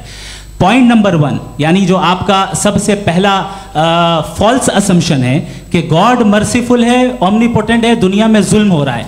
लेकिन आपको ये समझना चाहिए कि हमारे वर्ल्ड व्यू के मुताबिक गॉड सिर्फ ओमनीपोटेंट और सिर्फ मर्सीफुल नहीं है, बल्कि वो ऑल वाइज भी है और वो ऑल नोइंग भी है। उसके हर काम के पीछे हिकमत और विजडम है। ये कोई ज़रूरी नहीं है कि वो हिकमत और विजडम आपको समझ में आए या मुझे समझ में आए। अगर आप जो समझ रहे हैं उसके मुताबिक आप फैसला कर रहे हैं, ये लिमिटेड पर्सपेक्टिव से आर्ग्यूमेंट है। और इस चीज़ को हम अपनी दुनिया में, अपने लाइफ में, डेली लाइफ में इस प्रिंसिपल को एक्सेप्ट करते हैं। हम जब किसी डॉक्टर के पास जाते हैं, डॉक्टर के पास जाकर वो अगर उसने हमें कोई दवाई दी है तो हम ये तो नहीं कहते कि जब तक आपके पास जितना नॉलेज और जितना विजडम नहीं है, आपने क्यों ये दवाई दी है, तब तक हम इस चीज़ को एक्सेप्ट नहीं करेंगे। नहीं कहते, हम उसकी अथॉरिटी को तस्लीम करते हैं। क्यों? क्योंकि उसकी हम जानते हैं कि वो नॉलेजेबल है, वो विजडम वाला है, हमसे ज़्यादा नॉलेज और हमसे ज़्यादा विजडम है। बताएं सर। नहीं, डॉक्टर में और खुदा में बड़ा डिफरेंस है। डॉक्टर पढ़ा लिखा होता है एक, तो मैं उसकी बात सुनूंगा। 2M ये नहीं कुछ जवाब तो ये भी नहीं है सर। प्लीज आप अगर सब ऑडियंस से बोलने लगेंगे तो फिर मतलब नहीं सिविलाइज्ड बहस का। मतलब आप ये कहें कि चूंकि आप डॉक्टर पे बिलीव करते हैं इसलिए खुदा पे बिलीव किए, क्या ये मिसाल आपको समझाने के लिए आर्गुमेंट है, इस पे आपको एतराज नहीं है। तो सिंपल बात ये है कि मैं अगर ये यकीन कर लूँ कि एक ओमनीपोटेंट, उसकी मसलहत है, ये जो बच्चे मर रहे हैं ये मसलहत है उसकी, मुझे नहीं चाहिए थी मसलहत। उसकी मसलहत नहीं, यही तो समझना है, मतलब एक्सपीरियंस। अच्छा, इस आपने अभी मेरी बात पूरी सुनी नहीं। मैंने कहा आपका पूरा आर्ग्यूमेंट 2 फॉल्स असम्पशंस पर है। एक फॉल्स असम्पशन मैंने बता दिया, दूसरा फॉल्स असम्पशन ये है कि इस दुनिया में इविल के होने का कोई गुड रीजन नहीं है, जबकि हमारे पास बाज रीजंस मौजूद हैं, हमारे पास बाज वजूहात मौजूद हैं। अगर इस दुनिया में इविल ना हो तो आप गुड को डिफाइन कैसे करेंगे? अगर जुल्म ना हो आप इंसाफ को समझेंगे कैसे? अगर तारीकी ना हो तो आप लाइट को समझेंगे कैसे? बहुत अच्छे। अभी और सुन लें, अभी और बाकी है। ये तो बात बहुत पसंद आई साहब मुझे कि जब तक रेप ना हो तब तक औरतों की इज्जत का ख्याल आपने मेरा जवाब पूरा सुना ही नहीं। जब तक के बच्चों का कत्ल ना किया जाए तब तक आपको बच्चों की मासूमियत की इज्जत। आपने पूरा जवाब सुना ही नहीं। क्या बात है, क्या आपने नुक्ता निकाला? आपने पूरा जवाब सुना ही नहीं। आप सुन लें, मेरी बात सुन लें। ये मैंने आपको एक चीज़ बताई। दूसरी चीज़, इस दुनिया में हम आए हैं टेस्ट के लिए, हमारा टेस्ट हो रहा है और हर इंसान का अलग अलग अंदाज में टेस्ट होता है। और इस दुनिया में अगर इविल मौजूद है तो वो इविल जरिया है हमारे अंदर ह्यूमन नोबल क्वालिटीज को डेवलप करने का और अलग अलग फील्ड में प्रोग्रेस करने का। और अगर हमारे अंदर और इस दुनिया में इविल नहीं होता तो बताइए टेस्ट का मतलब क्या होता? अगर मैं अपने स्टूडेंट को MCQs दूं और उसमें सिर्फ राइट आंसर लिख कर दे दूं और कहूं तुम्हारा टेस्ट हो गया, ये मीनिंगलेस है। इस दुनिया में अगर हम टेस्ट के लिए आए हैं तो जाहिर है गुड एंड इविल दोनों मौजूद है। तो अगर गुड एंड इविल दोनों मौजूद है तो ये इविल भी खुदा का बनाया हुआ है? जी हाँ, खुदा का बनाया हुआ है। लेकिन अच्छा, चलो अच्छी बात। जी बिल्कुल, तो बिल्कुल खुदा ने बनाया। अभी तो ये है कि जो मेजॉरिटी है दुनिया में वो इविल है, तो ये खुदा एक्चुअली इविल के साइड पे लग रहा है मुझे। बिल्कुल भी नहीं, मेजॉरिटी में तो वो है। क्या बात कर रहे हैं भाई आप? मैं बहुत कोई भी जो मुंसिफ होगा, चाहे आपका अपना घर हो जिसके आप सबसे बड़े हैं, चाहे आपकी ऑर्गेनाइजेशन हो जो आप चलाते हैं, वहाँ पर आप इविल रखेंगे साबित करने को कि बाकी लोग शरीफ हैं? मेरी बात सुनिए, क्या ये आर्ग्यूमेंट ही गलत है? अगर कि जब तक के कोई इविल नहीं होगा तब तक के शरीफ आदमी शरीफ नहीं लगेगा। अगर एग्जामिनर गलत ऑप्शन दे रहा है तो एग्जामिनर इविल नहीं हो गया, जो गलत ऑप्शन को सेलेक्ट कर रहा है वो फेल होगा। क्रिएटर ने इविल को बनाया है लेकिन वो इविल नहीं है। अच्छा सुनिए मेरी बात, let me complete sir. Creator ने इविल को बनाया है टेस्ट के लिए, वो इविल नहीं है। इविल वो होगा जो उसे इख्तियार करेगा। छुरी को बनाने वाला गलत नहीं होता है, छुरी का गलत इस्तेमाल करने वाला गलत होता है। रेप को कैसे गलत इस्तेमाल करते हैं? रेप इंसान के फ्री विल का नतीजा है। ये रेप कैसे गलत इस्तेमाल होता है? ये मुझे अब सुन ले, अब सुन ले। गलत इस्तेमाल होता है। हाँ मैं बता रहा हूँ ना, कैसे गलत? मैं बता रहा हूँ कि जो इविल इस दुनिया में मौजूद है उसके कई सारे तरीके हैं। एक तरीका इंसान का अपना फ्री विल है। अब अगर कोई रेपिस्ट रेप कर रहा है तो इसका गॉड का कसूर नहीं है, वो अपने फ्री विल का गलत इस्तेमाल कर रहा है, उसको सजा मिलनी चाहिए। अच्छा, और उसी के लिए जहन्नम बनाई गई है। ये फ्री विल का भी बड़ा चक्कर। आप जब कोई बुरा काम करते हैं या कोई बुराई होती है तो ये कहा जाता है कि ये फ्री विल है। 7 billion free wills are moving on this planet. 7 billion free will. और एक आदमी अपनी फ्री विल से मुझे कत्ल कर दे तो मैं खुदा की मर्जी से मरा हूँ कि इसकी फ्री विल की वजह से? मेरी मौत खुदा के हाथ है या ये फ्री विल वाले के हाथ है? खुदा ने फ्री विल का निजाम बनाया है और उस निजाम का गलत इस्तेमाल करके कोई आपको मार रहा है, इस्तेमाल करके मेरा कत्ल कर देता है। अब मेरी मौत का जिम्मेदार कौन है? वो इंसान जिम्मेदार है। वो इंसान जी। तो ये कहना कि और उसको सजा मिलेगी। तो अब आप आगे चलिए कि ये तय करना कि अल्लाह ही या अल्लाह ने खुदा ही जिंदगी देता है, खुदा ही मौत देता है, ये गलत है। बिल्कुल गलत नहीं है। हाँ, नहीं निजाम उसी ने बनाया फ्री विल का, निजाम मौत और हयात का उसी ने बनाया। You are contradicting yourself. अभी आपने कहा कि एक आदमी ने फ्री विल से आपको मार दिया, इसमें उसे फ्री विल दी गई थी, उसने गलत इस्तेमाल किया। 7 billion free wills are moving on this planet और आप चाह रहे हैं कि मैं सिर्फ खुदा का ध्यान करूं।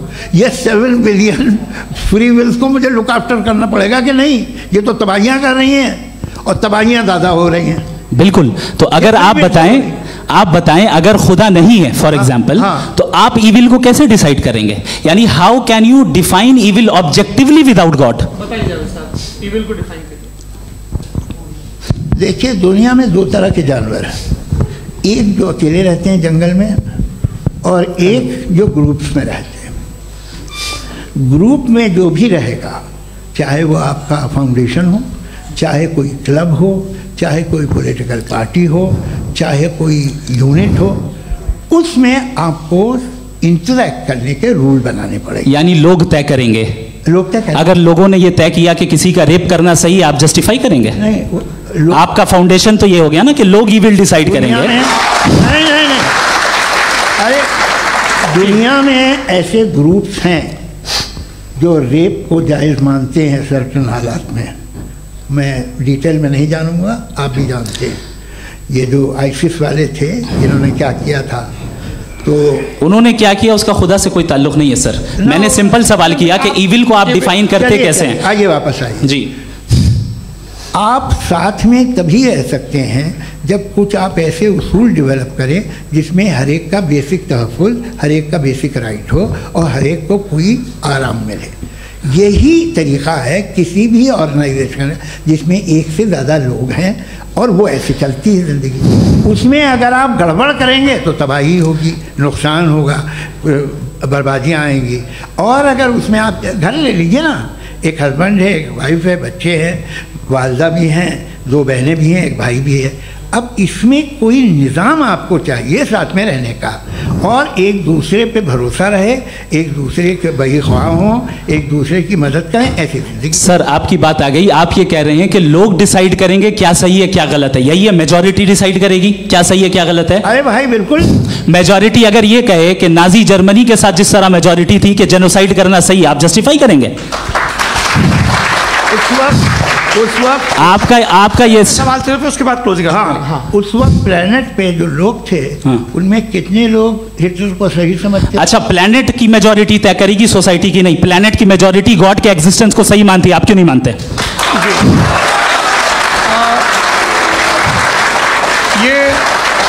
हेलो ये क्रॉस क्वेश्चन का राउंड यहाँ पर समाप्त होता है।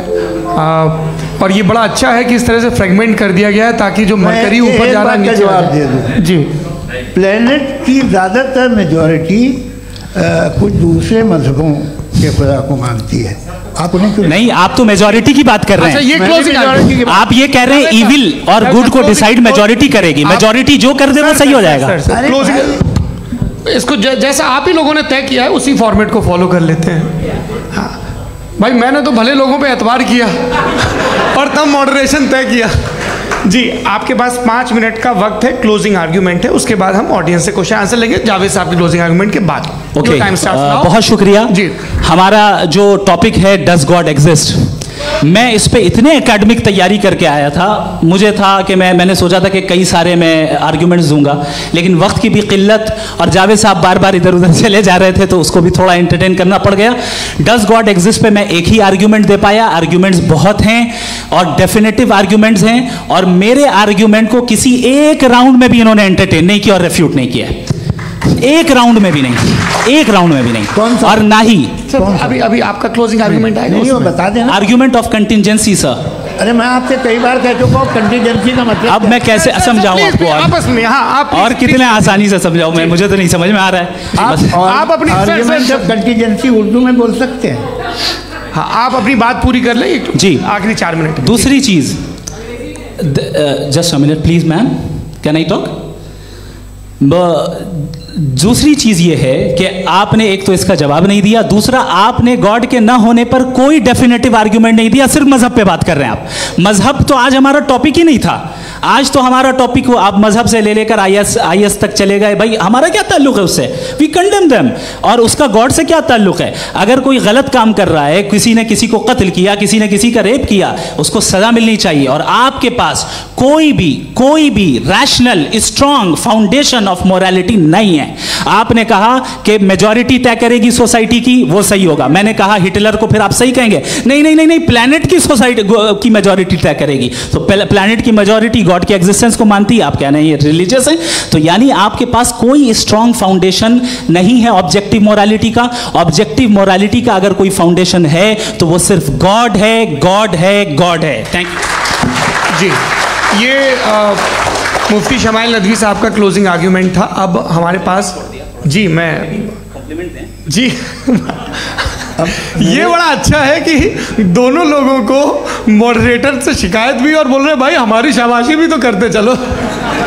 अब मेरी बात जी, आपके पास जावेद अख्तर साहब 5 मिनट का वक्त है, ये आपका क्लोजिंग आर्ग्यूमेंट है, टाइम रीसेट कर दें जी। देखिए, बहुत सारी बातें हैं। गॉड का डेफिनेशन दुनिया के किसी भी रिलीजन में है कि वो ओमनीपोटेंट है, ओमनीप्रेजेंट है, he is just, he is kind, he loves you and so on. मैं जब दुनिया देखता हूँ तो मुझे कोई ऐसा सुप्रीम पावर यहाँ दिखाई नहीं देती है जो इंसान की बहबूदी के लिए कुछ कर रही हो, कमज़ोर को बचा रही हो, मदद कर रही हो, जालिम को पीछे हटा रही हो। मैं नहीं देखा, तारीख़ में नहीं। एक तो अगर है और ये देख रहा है तमाशा, तो उसका होना न होना बराबर है। दोयम ये कि ये जो है, जब आप ये कहते हैं कि कायनात जिसकी कंटिजेंसी है, मैं देखिए वो लफ्ज़ इस्तेमाल किया मैं, तो ये कैसे हो सकती है भाई? और फौरन आप सरेंडर कर देते हैं कि जाहिर है कि इसका बनाने वाला तो इससे 10,000 गुना ज़्यादा कॉम्प्लिकेटेड होगा, उस पर आपके होने पे कोई इतराज़ नहीं है। उसे वो टाइमलेस है, वो पहले से था, टाइम तो बहुत बाद में आया, ये सब आप मानने को तैयार है, जिसका आपके पास कोई सबूत नहीं, आपके पास कोई रीज़न नहीं है। आपकी तारीख क्या है मज़हबों की, बिलीफ की, जो खुदाओं का बिलीफ है, ये कॉन्स्टेंटली गलत साबित होता रहा है। मतलब आप कहें कि अरिस्टोटल के ज़माने में तो सब जाहिल थे, वो भी इतने ही यकीन से खुदा पे यकीन रखते थे, जो अब नहीं रहा, ये भी नहीं रहेगा, आप लिख लीजिए। और इसके आसार आपको दुनिया में दिखाई देना शुरू हो चुके हैं। ये बहस क्या आज से 100 साल पहले इस तरह हो सकती थी? यहाँ तक तो आपको हम ले आए हैं। तो सर अरे इनको मदद की ज़रूरत नहीं भाई, ये सेल्फ सफिशिएंट आदमी है, आप क्यों इनकी मदद कर रहे हैं? Sir please. तो ये जो है तमाम बातें अपनी जगह हैं। ये एक पैकेज है, आप अकेले, कोई आदमी ऐसा नहीं जो सिर्फ गॉड को मानता हो, उसके साथ बहुत पैराफर्नेलिया आता है, अलग अलग पैराफर्नेलियाज आते हैं। They have always created chaos in the society. मैं तो आपको सीधा ऑफर देता हूँ कि दुनिया में 10 इम्पॉर्टेंट बिलीव्स हैं, आप एक मानते हैं, 9 नहीं मानते, 9 में आप एथियस्ट हैं, 9 को आप बिल्कुल रीजनेबली मेरी तरह देखते हैं। तो 90 मजहबी आदमी भी 90% एथियस्ट है, वो दूसरे खुदा नहीं मानता, एक खुदा मानता है अपना वाला, बाकियों को कहता है गलत है। अगर आप मानना ही बंद कर दें तो आपका 10% चांस है कि आप सही हैं और 90% चांस है कि आप गलत हैं। मेरा मशवरा है आप मानना छोड़ दिए तो 50% चांस होगा कि आप सही हैं और 50% चांस होगा, 40% आप गेन करेंगे बाय बिकमिंग एन एथियस्ट।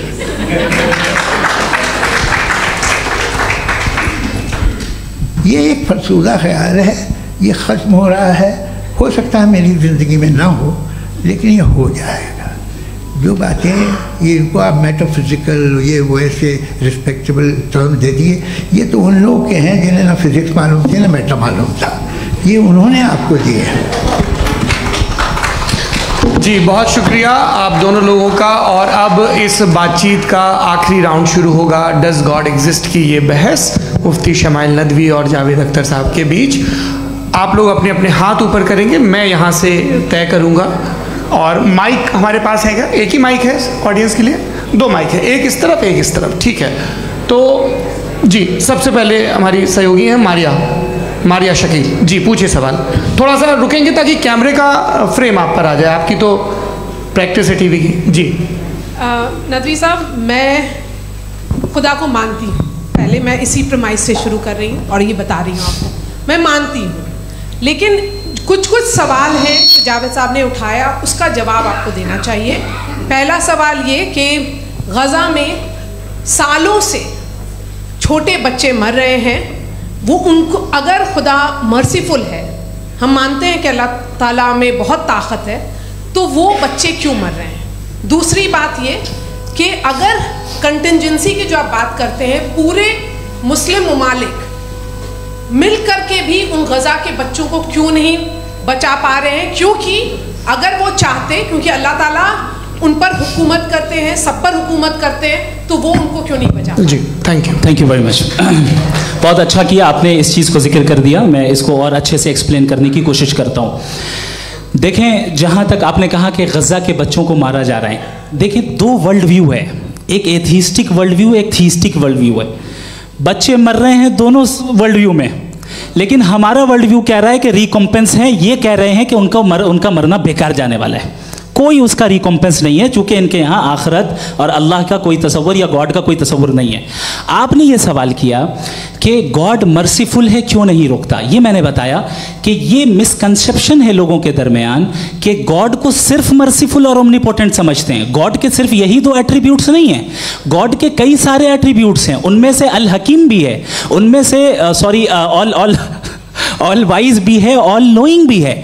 लिहाजा अगर इस दुनिया में किसी को तकलीफ आ रही है और गॉड उसको नहीं रोक रहा है, वो इसलिए नहीं रोक रहा है चूंकि इंसानों को फ्री विल दिया गया है। ठीक इसी तरीके से अगर एक डॉक्टर किसी छोटे बच्चे को इंजेक्शन लगा रहा है, उसे तकलीफ पहुंच रही है, उसके लिमिटेड पर्सपेक्टिव के एतबार से ये गलत हो रहा है और डॉक्टर बुरा है, लेकिन जब आप ब्रॉडर पिक्चर को देखेंगी, आपके और हमारे पास सिर्फ एक पिक्सल है, हमें इतना नजर आ रहा है कि गजा में कत्ल हो रहा है, लेकिन इसके पीछे कितना रिकॉम्पेंस उनको मिलने वाला है, पूरा पिक्चर गॉड के पास है। तो एक पिक्सल से आप पूरे पिक्चर को कभी भी जज नहीं कर सकती। आप इसमें कुछ जोड़ना चाहेंगे? आपको कुछ बोलना है इसमें? भैया आपने बहुत अच्छा जस्टिफिकेशन दिया। या आप वो जो वहाँ के प्राइम मिनिस्टर इजराइल के उन्हें भेजिए, वो बहुत खुश होंगे। आप जस्टिफिकेशन दे देना कि अगर गॉड नहीं है तो बच्चे क्यों मर रहे हैं, आप बताएं। वो ये सवाल पूछ रहे हैं कि अगर आप ईश्वर का अस्तित्व नहीं मानते हैं तो उन बच्चों की मौत को आप कैसे इंटरप्रेट करते हैं? भाई ये दुनिया जो है, जो ताकतवर लोग होते हैं वो एक नाइंसाफ़ी करते हैं। तो ये अच्छा काम है आपके नज़दीक, तो नेचर नाइंसाफ़ी पे मबनी है। अरे मेरे भाई, आप नेचर की कहाँ बात कर रहे हैं, तो इंसान की बात कर रहे हैं। तो फिर जब मैं इंसान की बात कर रहा था, आप नेचर की बात करने लगे। क्रॉस एग्जामिनेशन नहीं। हाँ, अब आप मुझे बोलने नहीं देंगे तो अलग बात है, आप बोलिए, मुझे कोई जल्दी नहीं। जी नहीं, ये क्रॉस एग्जामिनेशन, मुझे बोल तो लेने दीजिए। जी बोलिए। क्या बात ये है कि ह्यूमन सोसाइटी तभी साथ में रह सकती है जब वो मोहब्बत से, एकता से, एक दूसरे के एहतराम करके रहे। इसके अलावा पॉसिबल नहीं है, अकेले तो इंसान रह ही नहीं सकता। वहाँ पर कुछ लोग हैं जो फाउल करते हैं, वो फाउल हमेशा से तारीख में होता आया है। आज ये हो रहा है, जो हो रहा है बहुत बुरा हो रहा है, बहुत जालिमाना है, बहुत जाबराना है। उसको आप कहें कि ये बच्चों को कॉम्पनसेशन मिल जाएगा या इसकी मतलब इंजेक्शन है, इंजेक्शन तो हेल्थ के लिए दिया जाता है। आप ये कह रहे हैं कि ये बच्चों की जो धज्जियां उड़ रही हैं ये इंजेक्शन है, ये टेस्ट है, ये टेस्ट है, और उस टेस्ट में उनको ऐसा रिकॉम्पेंस मिलेगा जो आपके तस्वुर के बाहर है। ये आप 3 बरस के बच्चे को बारूद से उड़ा के टेस्ट ले रहे हैं। वाह, वो नहीं ले रहा है, खुदा नहीं उड़ा रहा है, इजराइल उड़ा रहा है। जी, ये तो उसको कंडेम अगला सवाल लेते हैं प्रोफेसर पुरुषोत्तम अग्रवाल। मुफ्ती साहब, एक निवेदन आपसे है कि कम से कम थोड़ा सा माइक क्लोज, एक रिलीजियस और फिलोसफिकल कर मैं प्लीज, एक रिलीजियस और फिलोसफिकल ट्रेडिशन है जो ब्रह्मांड को यानी यूनिवर्स को ही अंतिम मानती है। सर्वम खलु इदम ब्रह्मम, this is Chandogya Upanishad, and it completely rules out the existence और नेसेसिटी, आपके शब्दों में necessity of a creator. The creation itself is the creator. तो एक मिनट प्लीज। दूसरा जो सवाल आपने अभी, जो आप बार बार कह रहे हैं कि भगवान विद्वान भी है, वाइज, सब जानने वाला, तो अगर विजडम में दुनिया भर के पापों और अत्याचारों को बर्दाश्त करना शामिल है, तो फिर इसका मतलब ये हुआ कि अगर मैं फ्री विल से उसको अपोज करता हूँ तो ईश्वर की विजडम और मेरी फ्री विल में कॉन्ट्राडिक्शन है। Because when I am opposing whatever is happening in Gaza, then I am opposing the God's will और गॉड्स विजडम। जवाब लेते हैं, क्योंकि तो गॉड की विजडम में, एक मिनट सर प्लीज सर, ये एक जुमला, गॉड की विजडम है कि गाजा में जो कुछ हो रहा है वो हो रहा है, मैं उसको अपोज कर रहा हूं, तो मैं गॉड की विजडम के खिलाफ जा रहा हूं। एक सवाल। दूसरा ये नहीं, आपने 2 ऑलरेडी। सर आप और सवाल कर लें, लेकिन मुझे 2 जवाब दे। पहले आपने ये कहा, सुनिए मेरी बात सुनिए। इजराइल के मुताबिक तुम्हारा ठीक हो रहा है ना? नहीं हो रहा है, ठीक नहीं हो रहा है, मैं बता रहा हूँ क्या हो रहा है। आप तशरीफ रखें, मैं बता रहा हूँ क्या हो रहा है। Let me complete please. एक सेकंड गाइस, एक सेकंड। ये देखिए, ऐसा है कि ये सब बड़ा आपस में विचार विमर्श के बाद ये तय हुआ था कि कुछ नियम बना लिए जाएं ताकि एक टाइम बाउंड बातचीत चले। और भाई साहब, आप बड़ा ज़रूरी काम कर रहे हैं, लेकिन कैमरे के फ्रेम में आके उस काम को गड़बड़ कर दे रहे हैं। ठीक है गुरु, अब मेरे को कहीं का गुस्सा कहीं निकालना था, सॉरी। नहीं, कोई गुस्सा नहीं है जी। तो प्रोफेसर ने सवाल पूछे, आप उनके जवाब दें, और थोड़ा ये सब लोग थोड़ा ख्याल रखें भाई, सवाल संक्षिप्त रखें जी। आपने 2 सवाल किया।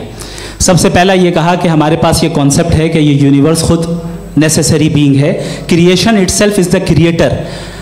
हाउ इरैशनल इज दिस कि मैं एग्जिस्ट करूंगा बाद में, लेकिन अभी एग्जिस्ट कर भी रहा हूं, यानी एक ही टाइम में एग्जिस्ट भी कर रहे हैं, नहीं भी कर रहे हैं। This is not true. दूसरी चीज आपने कहा कि अगर इजराइल में, सॉरी माफ कीजिएगा, Israel doesn't exist, occupied Palestine में अगर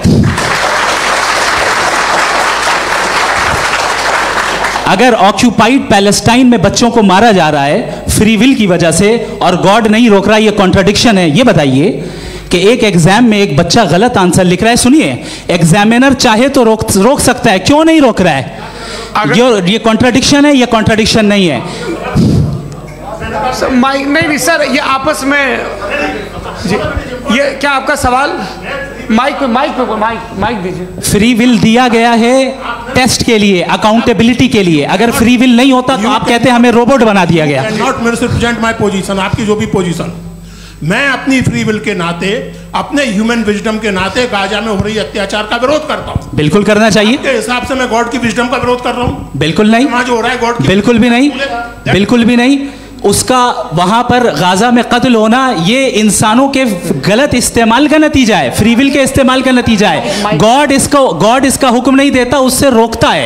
यही तो मसला है ना। आपके लिए कॉन्सेप्ट क्लियर नहीं भाई, आपने तो बताया था इंजेक्शन लगाने से बच्चे को तकलीफ होती है, ये इंजेक्शन लगा। सर आप ऐसे रेटोरिक स्टेटमेंट दे तब तो कोई मसला नहीं समझते रहेंगे। This is a rhetoric statement, this is not a logical argument sir. I am sorry. आखिरी 30 मिनट बड़े मुश्किल होने वाले हैं। जी मुफ्ती साहब आगे बैठे हैं, इनको माइक दीजिए। हाँ तरुण, माइक आप अपने पास रखिए, आपको कैमरे का फ्रेम पता है जी। सबसे पहले दोनों को मुबारकबाद। एक सर अपना आप नाम बता दें। आप अमेरिका में शिकागो में रहते हैं, इतना मुझे याद है। बताया आप, यासिर नदीम अलवाजदी मेरा नाम है। जावेद सर आपसे क्वेश्चन है इन्फिनिट रिग्रेस के ताल्लुक से। एक हाइपोथेटिकल सिनेरियो है, मसलन अगर आप सर माइक थोड़ा सा प्लीज क्लोज रखें। ओके जी।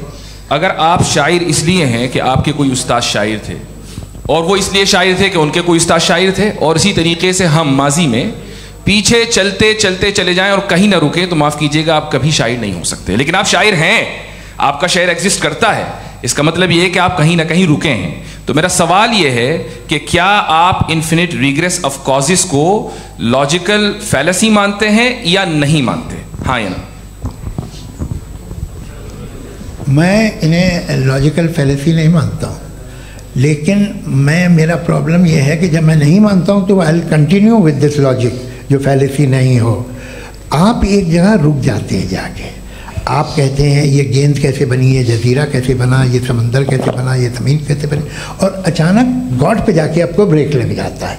एक बार आप सवाल नहीं करते कि भाई इनको बनाने वाला तो इनसे भी कॉम्प्लिकेटेड होगा, वो कैसे बना, उसके बारे में आपने इत्मीनान कर लिया, वो हमेशा से है।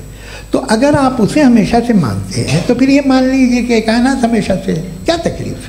फिर हम वजूद में नहीं आते जी हैं, हम मौजूद नहीं। अच्छा सर क्यों नहीं होता? मैं बताऊँ प्लीज। जैसे मैंने मिसाल दी आपके शेर की, आपका शेर कभी वजूद में ना आता अगर शायर इसी तरह चलते रहते हमेशा। जी माइक मेरे ख्याल से इन्फिनिट रिग्रेस का कॉन्सेप्ट क्लियर नहीं हो पाया है। सर रहने दें, लेट्स मूव ऑन सर। ठीक है। हाँ थोड़ा सा मॉडरेटर का भी ख्याल रखें। नहीं आपने तो रखा है, आपने रखा है।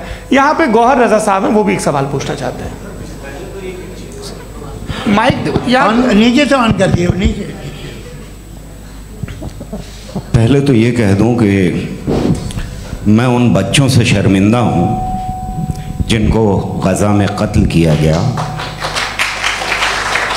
क्योंकि हमारे होते हुए कत्ल किया गया। लेकिन उससे ज़्यादा शर्मिंदगी इस बात से हुई कि मुझे लगा कि मुफ्ती साहब उसको जस्टिफाई कर रहे हैं।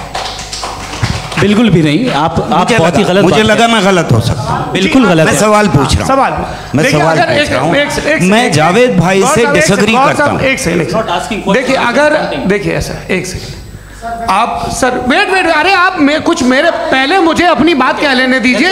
अगर ऑडियंस तय करेगी तो फिर मॉडरेटर का मतलब नहीं। मेरा आप सबसे ये कहना है, ये बहस दो लोगों के बीच में है, एक तरफ मुफ्ती साहब, एक तरफ जावेद साहब।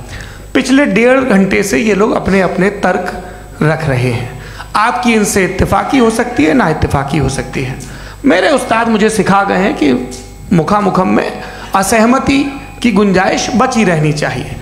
अगर मैं आपकी बहुत इज्जत करता हूँ गौहर साहब, आपने जो कमाल की किताबें लिखी, साइंटिफिक टेम्परामेंट, लेकिन मेरी ये गुजारिश है आप सबसे कि यदि आप इन लोगों ने जो बोला उन पर टिप्पणियां करेंगे तो ना वक्त की पाबंदी रहेगी ना वो अनुशासन। आप सवाल पूछ लें, उस सवाल में जो बात आ जाए वो आ जाए। मैं जावेद साहब से डिसएग्री करता हूं, इसलिए जावेद साहब से सवाल पूछ रहा हूं। आपका सवाल जावेद अख्तर साहब से। और सवाल ये है मेरा कि जावेद साहब ने कई बार लॉजिक का इस्तेमाल किया कि साइंस में लॉजिक है और रिलीजन में लॉजिक नहीं है। मेरा ख्याल ये है कि रिलीजन में भी लॉजिक है, लेकिन उस लॉजिक की बेसिस ये है कि आप रुक जाते हैं, जिसका जिक्र जावेद साहब ने बार बार किया, यानी खुदा के तसव्वुर पे आते हुए, गॉड के तसव्वुर पे आते हुए रुक जाते हैं। और इसमें सवाल पूछना मतलब फॉरबिडन होता है।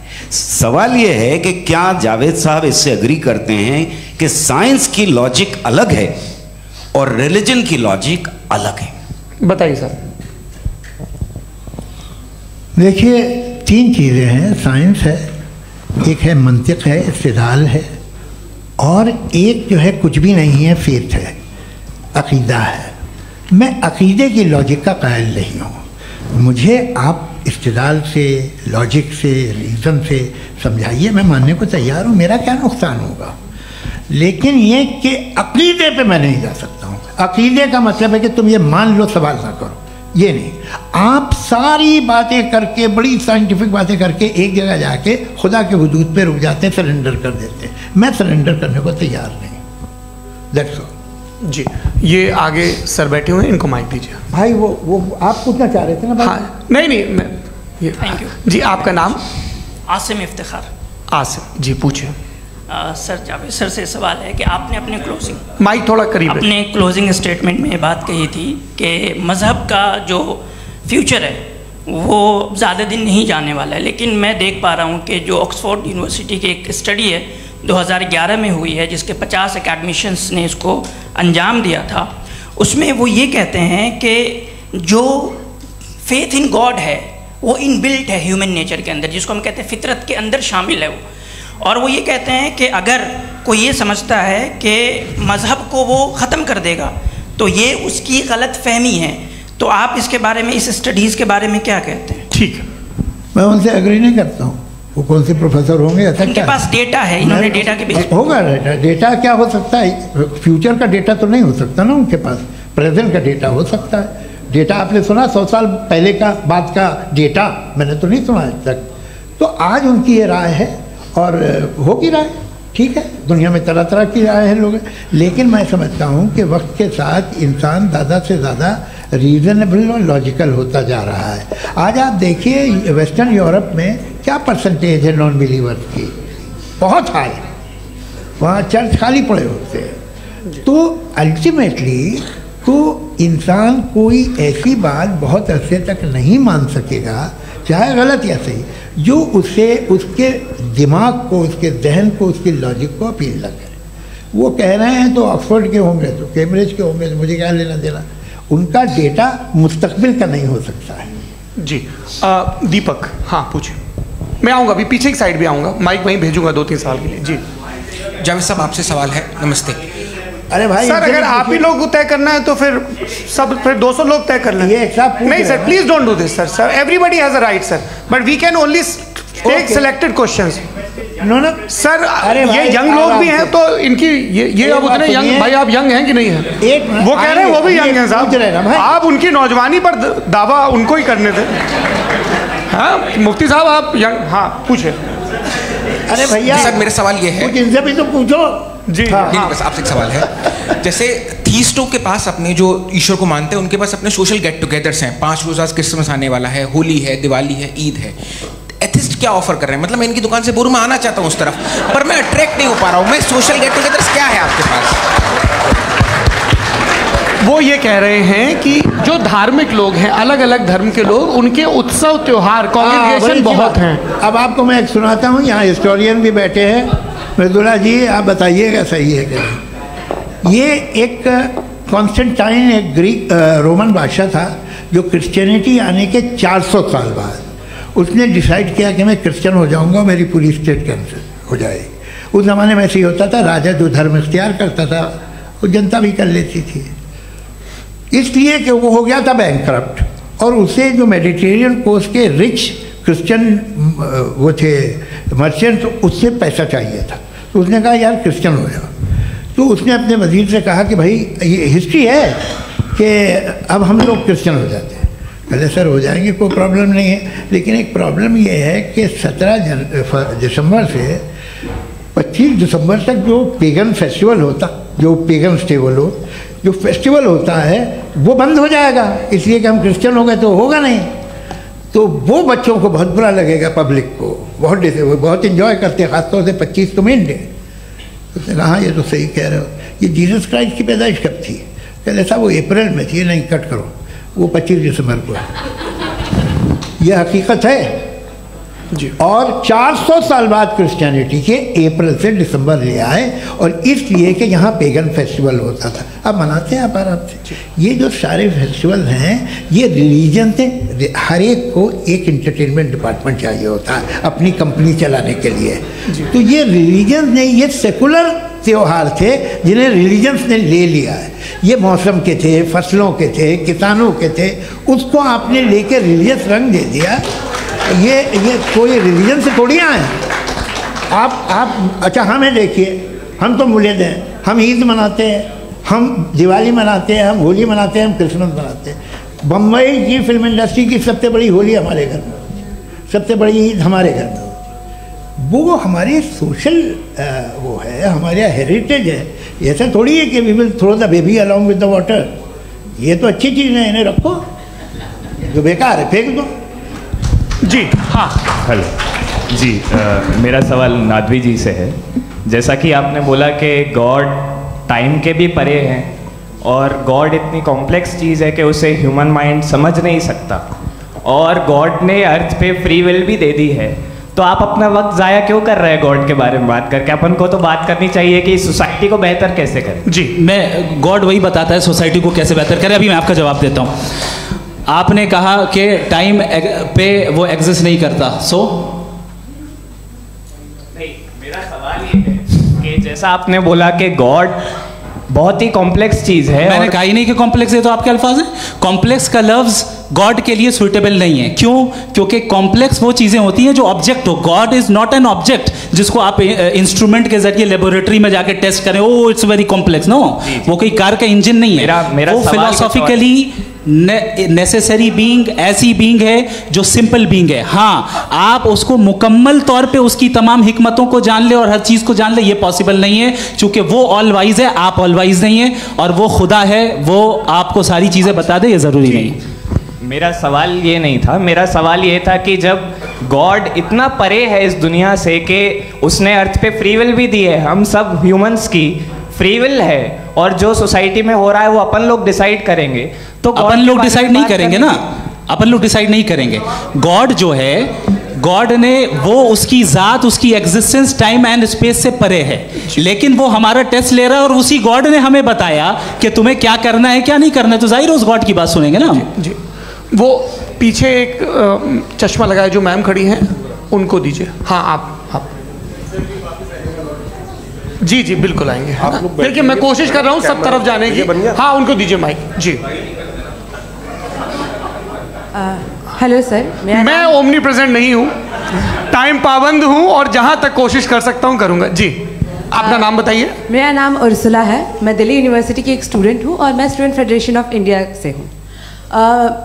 मेरा सवाल मुफ्ती जी से है कि इस हॉल के इस कमरे में बैठ के हम लोग रेप की मोरालिटी के बारे में फिलोसफिकली बात तो कर सकते हैं, बट असलियत ये है कि रोज़मर्रा की ज़िंदगी में औरतें रेप के थ्रू गुजरती हैं, और हम लोग सिर्फ नंबर्स पे इस तरह नहीं देख सकते, क्योंकि कितनी औरतें हैं इन कंट्रीज़ में जहाँ पे आप बता रहे हैं कि केसेस कम हैं, जिनका एक्सेस है कि वो जाके केस फाइल कर सकें।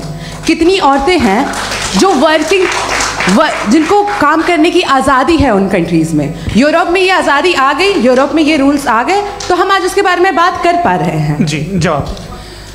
आपने ये कहा कि कमरे में बंद होकर हम लोग इस पर फिलोसफिकली बात कर सकते हैं, लेकिन हकीकत में क्या हो रहा है, वो ग्राउंड लेवल पे क्या हो रहा है जो बहुत गलत हो रहा है, और वो सफ़र कर रही हैं। आई एग्री, बहुत गलत हो रहा है, और जो गलत हो रहा है उसको हमें रोकना है। और क्यों रोकना है, वो गलत क्यों है? हमारे पास इसका ऑब्जेक्टिव फाउंडेशन है, इनके पास उसका ऑब्जेक्टिव फाउंडेशन नहीं है। मैं ये कहना चाह रहा हूँ कि जहाँ पे भी जुल्म हो रहा है, जहाँ पे भी औरत पे जुल्म हो रहा है, या उसकी इज्जत लूटी जा रही है, या उसे तकलीफ पहुँचाई जा रही है, और सिर्फ औरत नहीं, किसी इंसान के ऊपर भी जुल्म हो रहा है, तो उसके खिलाफ खड़ा होना, ये मॉरलिटी हमारे पास गॉड के पास से आई है। वरना जावेद साहब तो कह रहे हैं कि जो है मेजॉरिटी डिसाइड करेगी, तो मेजॉरिटी तो कभी भी बदल सकती है। क्या आप नातू? हाँ। ये थोड़ी सी आपको गलतफहमी है। मैं अगर मेरे जुमले से ये मदनत निकला या मैंने कहा, तो ये जुमला मैं वापस लेता हूँ। ये मेरा मतलब ही नहीं था कि मेजॉरिटी डिसाइड करेगी। मेजॉरिटी डिसाइड करे तो दुनिया में बड़ी, वैसे आपने कहा था ये जुमला। अच्छा, हो सकता है, मैं मान रहा हूँ, बाद में रिकैप कर लेंगे। अरे एक सेकंड, मैं अपनी एक्सप्लेनेशन देता हूँ। मुनासिब बात यह है कि हम सब के सब दिल में जानते हैं कि कि क्या अच्छा है क्या बुरा है, हमें पता है अच्छी तरह से। जो लोग बुरे काम करते हैं उन्हें भी मालूम अच्छा क्या है। यही तो सवाल था हजरत कि फिर ये मोरालिटी आई कहाँ से? Cross examination. हाँ जी, हाँ। मोरालिटी साथ रहने की डिजायर से आई, यानी साथ रहकर जो कुछ कह दे जो कुछ कर दे वो हो जाएगा? नहीं नहीं, तो आप कायदे से रह ही कर सकते हैं जब तक लोगों में मोरालिटी हो, वरना क्यास हो जाएगा। ये आपको कैसे पता? जी हमने देखा ना, जहाँ मोरालिटी का क्यास हो गया, हम देखते हैं। कहाँ पे देखते भाई? दुनिया में। आप जो कह रहे हैं, आप अभी कहीं पे अगर गलत हो रहा है इस बहस तो के उसको बाद आप मैं गलत देखिए। आप सर मुफ्ती आप साहब, एपिस्टेमोलॉजी की बात कर रहे हैं, मैं ओंटोलॉजी की बात कर रहा हूं। मैं इस बहस के बाद आप दोनों लोगों को चाय पे होस्ट करूंगा, वहां पे क्रॉस एग्जामिनेशन कर लीजिएगा। अभी ऑडियंस का हक मार रहे हैं आप लोग भाई, सर जस्ट लोग हैं आप लोग। और ये भाई ये हाँ, उधर आएंगे, जी सर आएंगे। अच्छा सर मेरा नाम लईकुर रहमान है और मैं अलीगढ़ मुस्लिम यूनिवर्सिटी का स्टूडेंट हूँ।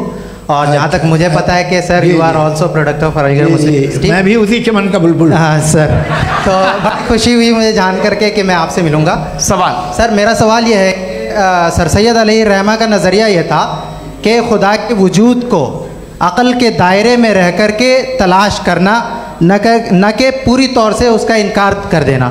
Sir how will you define it? नहीं तो ये तो आप इन्हें बताइए। ये सवाल है कि खुदा का वजूद साबित कर रहे हैं। नहीं तो सर आपने इनकार कर रखा है, इस वजह से मेरा क्वेश्चन। उन्होंने यही सर से एक सेकंड, सर सैयद ने यही कहा ना कि अक्ल से आप खुदा के वजूद को साबित नहीं कर सकते, यही कहा ना भाई। वो उन्होंने कहा कर सकते हैं और वो कर दिया गया आज। वो फोन दो। तलाश करना या साबित करना अक्ल से अक्ल से नहीं हो सकता। अरे सवाल तो सुन लीजिए जी। अक्ल से नहीं हो सकता है, यही कहा ना आपने। अक्ल से हो सकता है। अरे वो यही कह रहे हैं भाई, आप बता रहे हो सकता है, वो तो कुछ और। आप अगर सर देखो नौजवान फोन ले लो, वो इतनी कमाल की यूनिवर्सिटी है। अरे भाई दे दो जरा, एक मिनट दे दो भाई, मेरी बात सुनो। माइक पे बोलो ताकि जो लाखों लोग देख रहे हैं। माइक दे दो ना। अरे देंगे ना माइक, तुम ठहरो तो। हाँ सर, मेरा सवाल ये था कि सर सैयद अलैहिर्रहमा का एक नज़रिया था अपना कि खुदा का जो वजूद है उसको अक़ल के दायरे में रह कर के तलाश करना है, न कि पूरे तौर से इनकार कर देना है। ये उनका कॉन्सेप्ट था।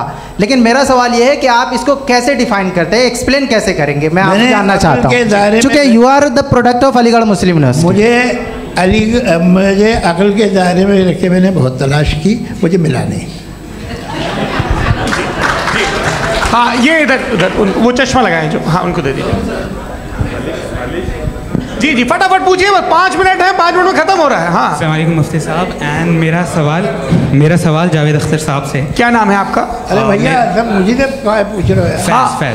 फैज पूछिए फैज साहब। तो मेरा सवाल ये है कि अभी जो एथियस्ट है वो problem of evil argument use कर रहे हैं अगेंस्ट मुस्लिम्स, राइट? कि इस दुनिया में इतना सारा ईविल है और अगेंस्ट मुस्लिम तो यहाँ अगेंस्ट थियस्ट। हाँ थोड़ा सा करेक्ट कर लीजिए भाई। पूरी मशक्कत ही इसी बात की थी कि किसी एक मजहब पे बात न टिके। जी तो बेसिकली ये आर्ग्यूमेंट ऐसा है कि इस दुनिया में इतना ज़्यादा ईवल एग्जिस्ट करता है और अगर एक ऑल गुड गॉड है तो वो रोकता क्यों नहीं है? लेकिन इस सवाल में एक हिडन अजम्पशन ये है कि इस दुनिया में ईवल एग्जिस्ट करता है। अब एथियस्ट ये कैसे ऑन्टोलॉजिकली प्रूव कर सकते हैं कि इस दुनिया में ईवल एग्जिस्ट करता है? मैं आपको बताता हूँ, थोड़ा सा समझा। नहीं सर हम लोग इनको सुनने आए। नहीं please don't do that. I want to explain ontology. नहीं हम समझ गए सर, इनको अब जवाब देने दीजिए। अच्छा सवाल पूछ लो। मैं अभी तक क्या था वो मैं थोड़ा सा ऐड ऑन कर लेता हूँ। तुम गुरु, तो हम जब इसका राउंड 13 करेंगे ना तब तुमको स्टेज पे बिठाएंगे। जी तो हाँ जल्दी से। तो देखिए एथियज्म के हिसाब से सब कुछ रैंडमली बन गया है, सब कुछ एटम्स और मॉलिक्यूल्स है। एक पत्थर में और मुझ में सिर्फ इतना फर्क है कि हम लोग एटम्स और मॉलिक्यूल्स का अलग अलग रीअरेंजमेंट है। अब एक पत्थर को कोई इंसान तलवार से 2 टुकड़ों में काट दे या मुझे, according to atheism it is same. There is no evil and good according to atheism. जी अच्छा फैज साहब का सवाल ये है कि हाँ कोशिश भी करते तो इससे गलत सवाल नहीं कर पाते। एक लाइफ फॉर्म है और लाइफ फॉर्म में फीलिंग्स हैं, मतलब लाइफ फॉर्म सुनता है, देखता है, टेस्ट कर सकता है, फील कर सकता है। तो उसकी जो ये जो क्वालिटी इस बबल में आ गई हैं वो जानवर में भी है, इंसान में भी है। तो जाहिर है कि उसे कोई तकलीफ पहुंचेगी, तो चूंकि उसके पास वो सेंसिटिविटी है तो मैं करेगा। पत्थर में वो सेंसिटिविटी नहीं है। तो ये क्या सवाल हुआ कि अगर पत्थर को काटा तो पत्थर को तकलीफ नहीं होती, तो आपको काटे तो आपको क्यों तकलीफ हो? बैठ जाइए। जी हाँ अगला सवाल। हाँ पूछे। जी जावेद अख्तर साहब, अरे भैया सब आप लोग मुफ्ती साहब को छोड़ रहे हैं तो मेरे ही पीछे पड़े हैं क्या? चलो बोलो भाई। You asked how God can exist when children die in Gaza. Huh? You asked how God can exist when children die in Gaza, and you also mentioned the rise of atheism in Europe. But the same events also are leading many atheists and non-believers to turn towards faith. How do you interpret this contradiction, where suffering pushes some away from God, yet brings others closer to belief? देखिए, आपको एक बात बताऊं, दुनिया perfect तो कहीं भी नहीं है, हर जगह कुछ खामियां हैं। बेटा एक मिनट, मैं आप ही को कहेंगे, देखो वो तो कुछ खामियां, कमज़ोरियां, खराबियां सब जगह है। लेकिन अगर देखोगे ईमानदारी से कि दुनिया सबसे ज़्यादा महज़ब कहाँ है, एक आम शहरी को कहाँ हुकूक हासिल हैं, वो बोल सकता है, अपनी मर्ज़ी से काम कर सकता है, अपनी मर्ज़ी से राय दे सकता है, हुकूमत के ख़िलाफ़ बोल सकता है, बरसरे इक़्तिदार लोगों के बारे में बोल सकता है, सरमायादारों के ख़िलाफ़ बोल सकता है। तो आपको ये स्कैंडिनेवियन कंट्रीज़ में मिलेगा, वेस्टर्न यूरोप में मिलेगा। मैं नहीं कह रहा वो परफेक्ट है, बिल्कुल नहीं, वहाँ बहुत ख़राबियाँ भी हैं, परफेक्ट तो कोई। लेकिन जिन जिन मुल्कों में, लैटिन अमेरिका देखो, गल्फ़ देखो, वहाँ पर आपको ये ज़रूर है कि रेप नहीं होते होंगे। रेप की ज़रूरत क्या है भाई? उसको तो ख़रीद लो, घर में रखो, सड़क पर रेप करने की क्या ज़रूरत है? मगर सुनिए, मगर हकीकत ये है कि वहाँ शख्सी आज़ादी राय देने की, बोलने की नहीं है। जी, ये एक आखिरी सवाल मुफ्ती साहब से। हाँ मैम, इनको माइक दीजिए। शुक्रिया। मेरा नाम मनीषा है, मैं हरियाणा से आई हूँ। मैं मुफ्ती साहब से एक बात पूछना चाहती हूँ। आप बार बार जावेद साहब को कॉन्ट्राडिक्ट तो कर रहे हैं कि आपने ये कहा, लेकिन आप भी अजम्पशंस के बेसिस पे बात कर रहे हैं। आपने खुदा के होने का कौन सा प्रूफ पेश किया है, खुदा की एग्जिस्टेंस का? अब इस सवाल को अलग रहने दीजिए, कौन एथीस्ट है कौन नहीं है। और दूसरी बात जो आपने एक छोटी सी कही थी कि ये फ्री विल का इस्तेमाल करता है इंसान अपनी, लेकिन इस फ्री विल का इस्तेमाल में मतलब खुदा ने ये दे दी सबको ये इजाज़त कि वो कितना घिनौनापन और कितने ज़्यादा ख़राब से ख़राब तरीके इस्तेमाल कर सकते हैं। जब आप सुनते जी, आप फ्री विल को मानती हैं ना, या अब कहती है कि फ्री विल नहीं है ना, मानती है ना? तो अब आपके पास इसका कोई एक्सप्लेनेशन नहीं है कि अगर एक इंसान उस फ्री विल का इस्तेमाल करके गलत काम कर रहा है और बच के अच्छी ज़िंदगी गुजार के निकल जा रहा है, उसका कोई रिकम्पेंस नहीं है। हमारे वर्ल्ड व्यू में जो इंसान गलत काम कर रहा है उसको भी रिकम्पेंस यानी उसका बुरा बदला मिलना है, और जो सही काम कर रहा है उसको सही बदला मिलना है। लिहाजा जो फ्री विल है वो इस तरीके से है कि एक लिमिटेड टाइम तक खुदा ने मोहलत दी है। ऐसा नहीं कि छूट दे दी, जो करना है करते रहो हमेशा। वक्त आएगा जब एग्जाम का टाइम खत्म होगा तब रिजल्ट आएगा, दौराने एग्जाम जबरदस्ती आपको नहीं बताया जाएगा। अरे भाई एक सेकंड, जी एक सवाल मुफ्ती साहब से मेरा, मुफ्ती साहब से रुक जाइए, आपसे फोन, इसके बाद आपसे बोलिए। मैं मुफ्ती साहब एक ही सवाल करता हूँ कि अगर जो हो रहा है फ्री विल से हो रहा है और एक दिन बरोज़ क़यामत इंसाफ होगा मैशर में वगैरह वगैरह, तो दुआ क्यों मांगते हैं लोग? दुआ मांगते हैं इसके मतलब है अभी भी उसने ये डिपार्टमेंट रखा है कि मैं रोज़मर्रा की ज़िंदगी में इंटरफेयर बिल्कुल ही कैन। तो तुम कैन हो, तुम मुझे नौकरी दिला देते हो, मेरे बेटे को ग्रीन कार्ड दिला देते हो, और 45,000 बच्चे मरते हो, उन्हें रोकते नहीं हो। नहीं तो क्या आप ये कह रहे हैं कि इस दुनिया में जालिमों को कभी पकड़ ही नहीं होती है? अरे जो भी पकड़ होगी वो बच्चे रोते हैं। बिल्कुल, देखिए मैंने अपने ओपनिंग स्टेटमेंट में यही कहा था कि जनाब जावेद साहब सिर्फ इमोशनल आर्गुमेंट देंगे। This is an emotional argument. ये छोटे मोटे इसके पीछे का रीजन मैंने बताया क्या है। देखिए मैं बार-बार यहाँ पर मंच से आप लोगों को सज्जनों इसलिए कह रहा हूँ ताकि थोड़ा सा आपके कॉन्शियंस पे जोर रहे कि आपको ऑर्डर बचा के रखना है। वक्त तय हुआ था, ये वक्त पूरा हुआ, आपने इतने धैर्यपूर्वक सुना, मैं आप सबका बहुत बहुत शुक्रगुजार हूँ। यदि इन दोनों विद्वानों की इच्छा होगी तो कभी हम इस बातचीत का राउंड 2, राउंड 3, यही तो देखिए खूबी है इंसान की कि बहस मुबाहसे में वो पड़ा रहता है। आप लोगों ने बड़े धैर्य का परिचय दिया, बहुत बहुत शुक्रिया। इसी के साथ ये बातचीत यहाँ पे समाप्त होती है। मैं एक बात बता दूँ, ये सारी बहस हो गई, अब मुफ्ती साहब और बड़े मुफ्ती साहब इन साथ के साथ में खाना खा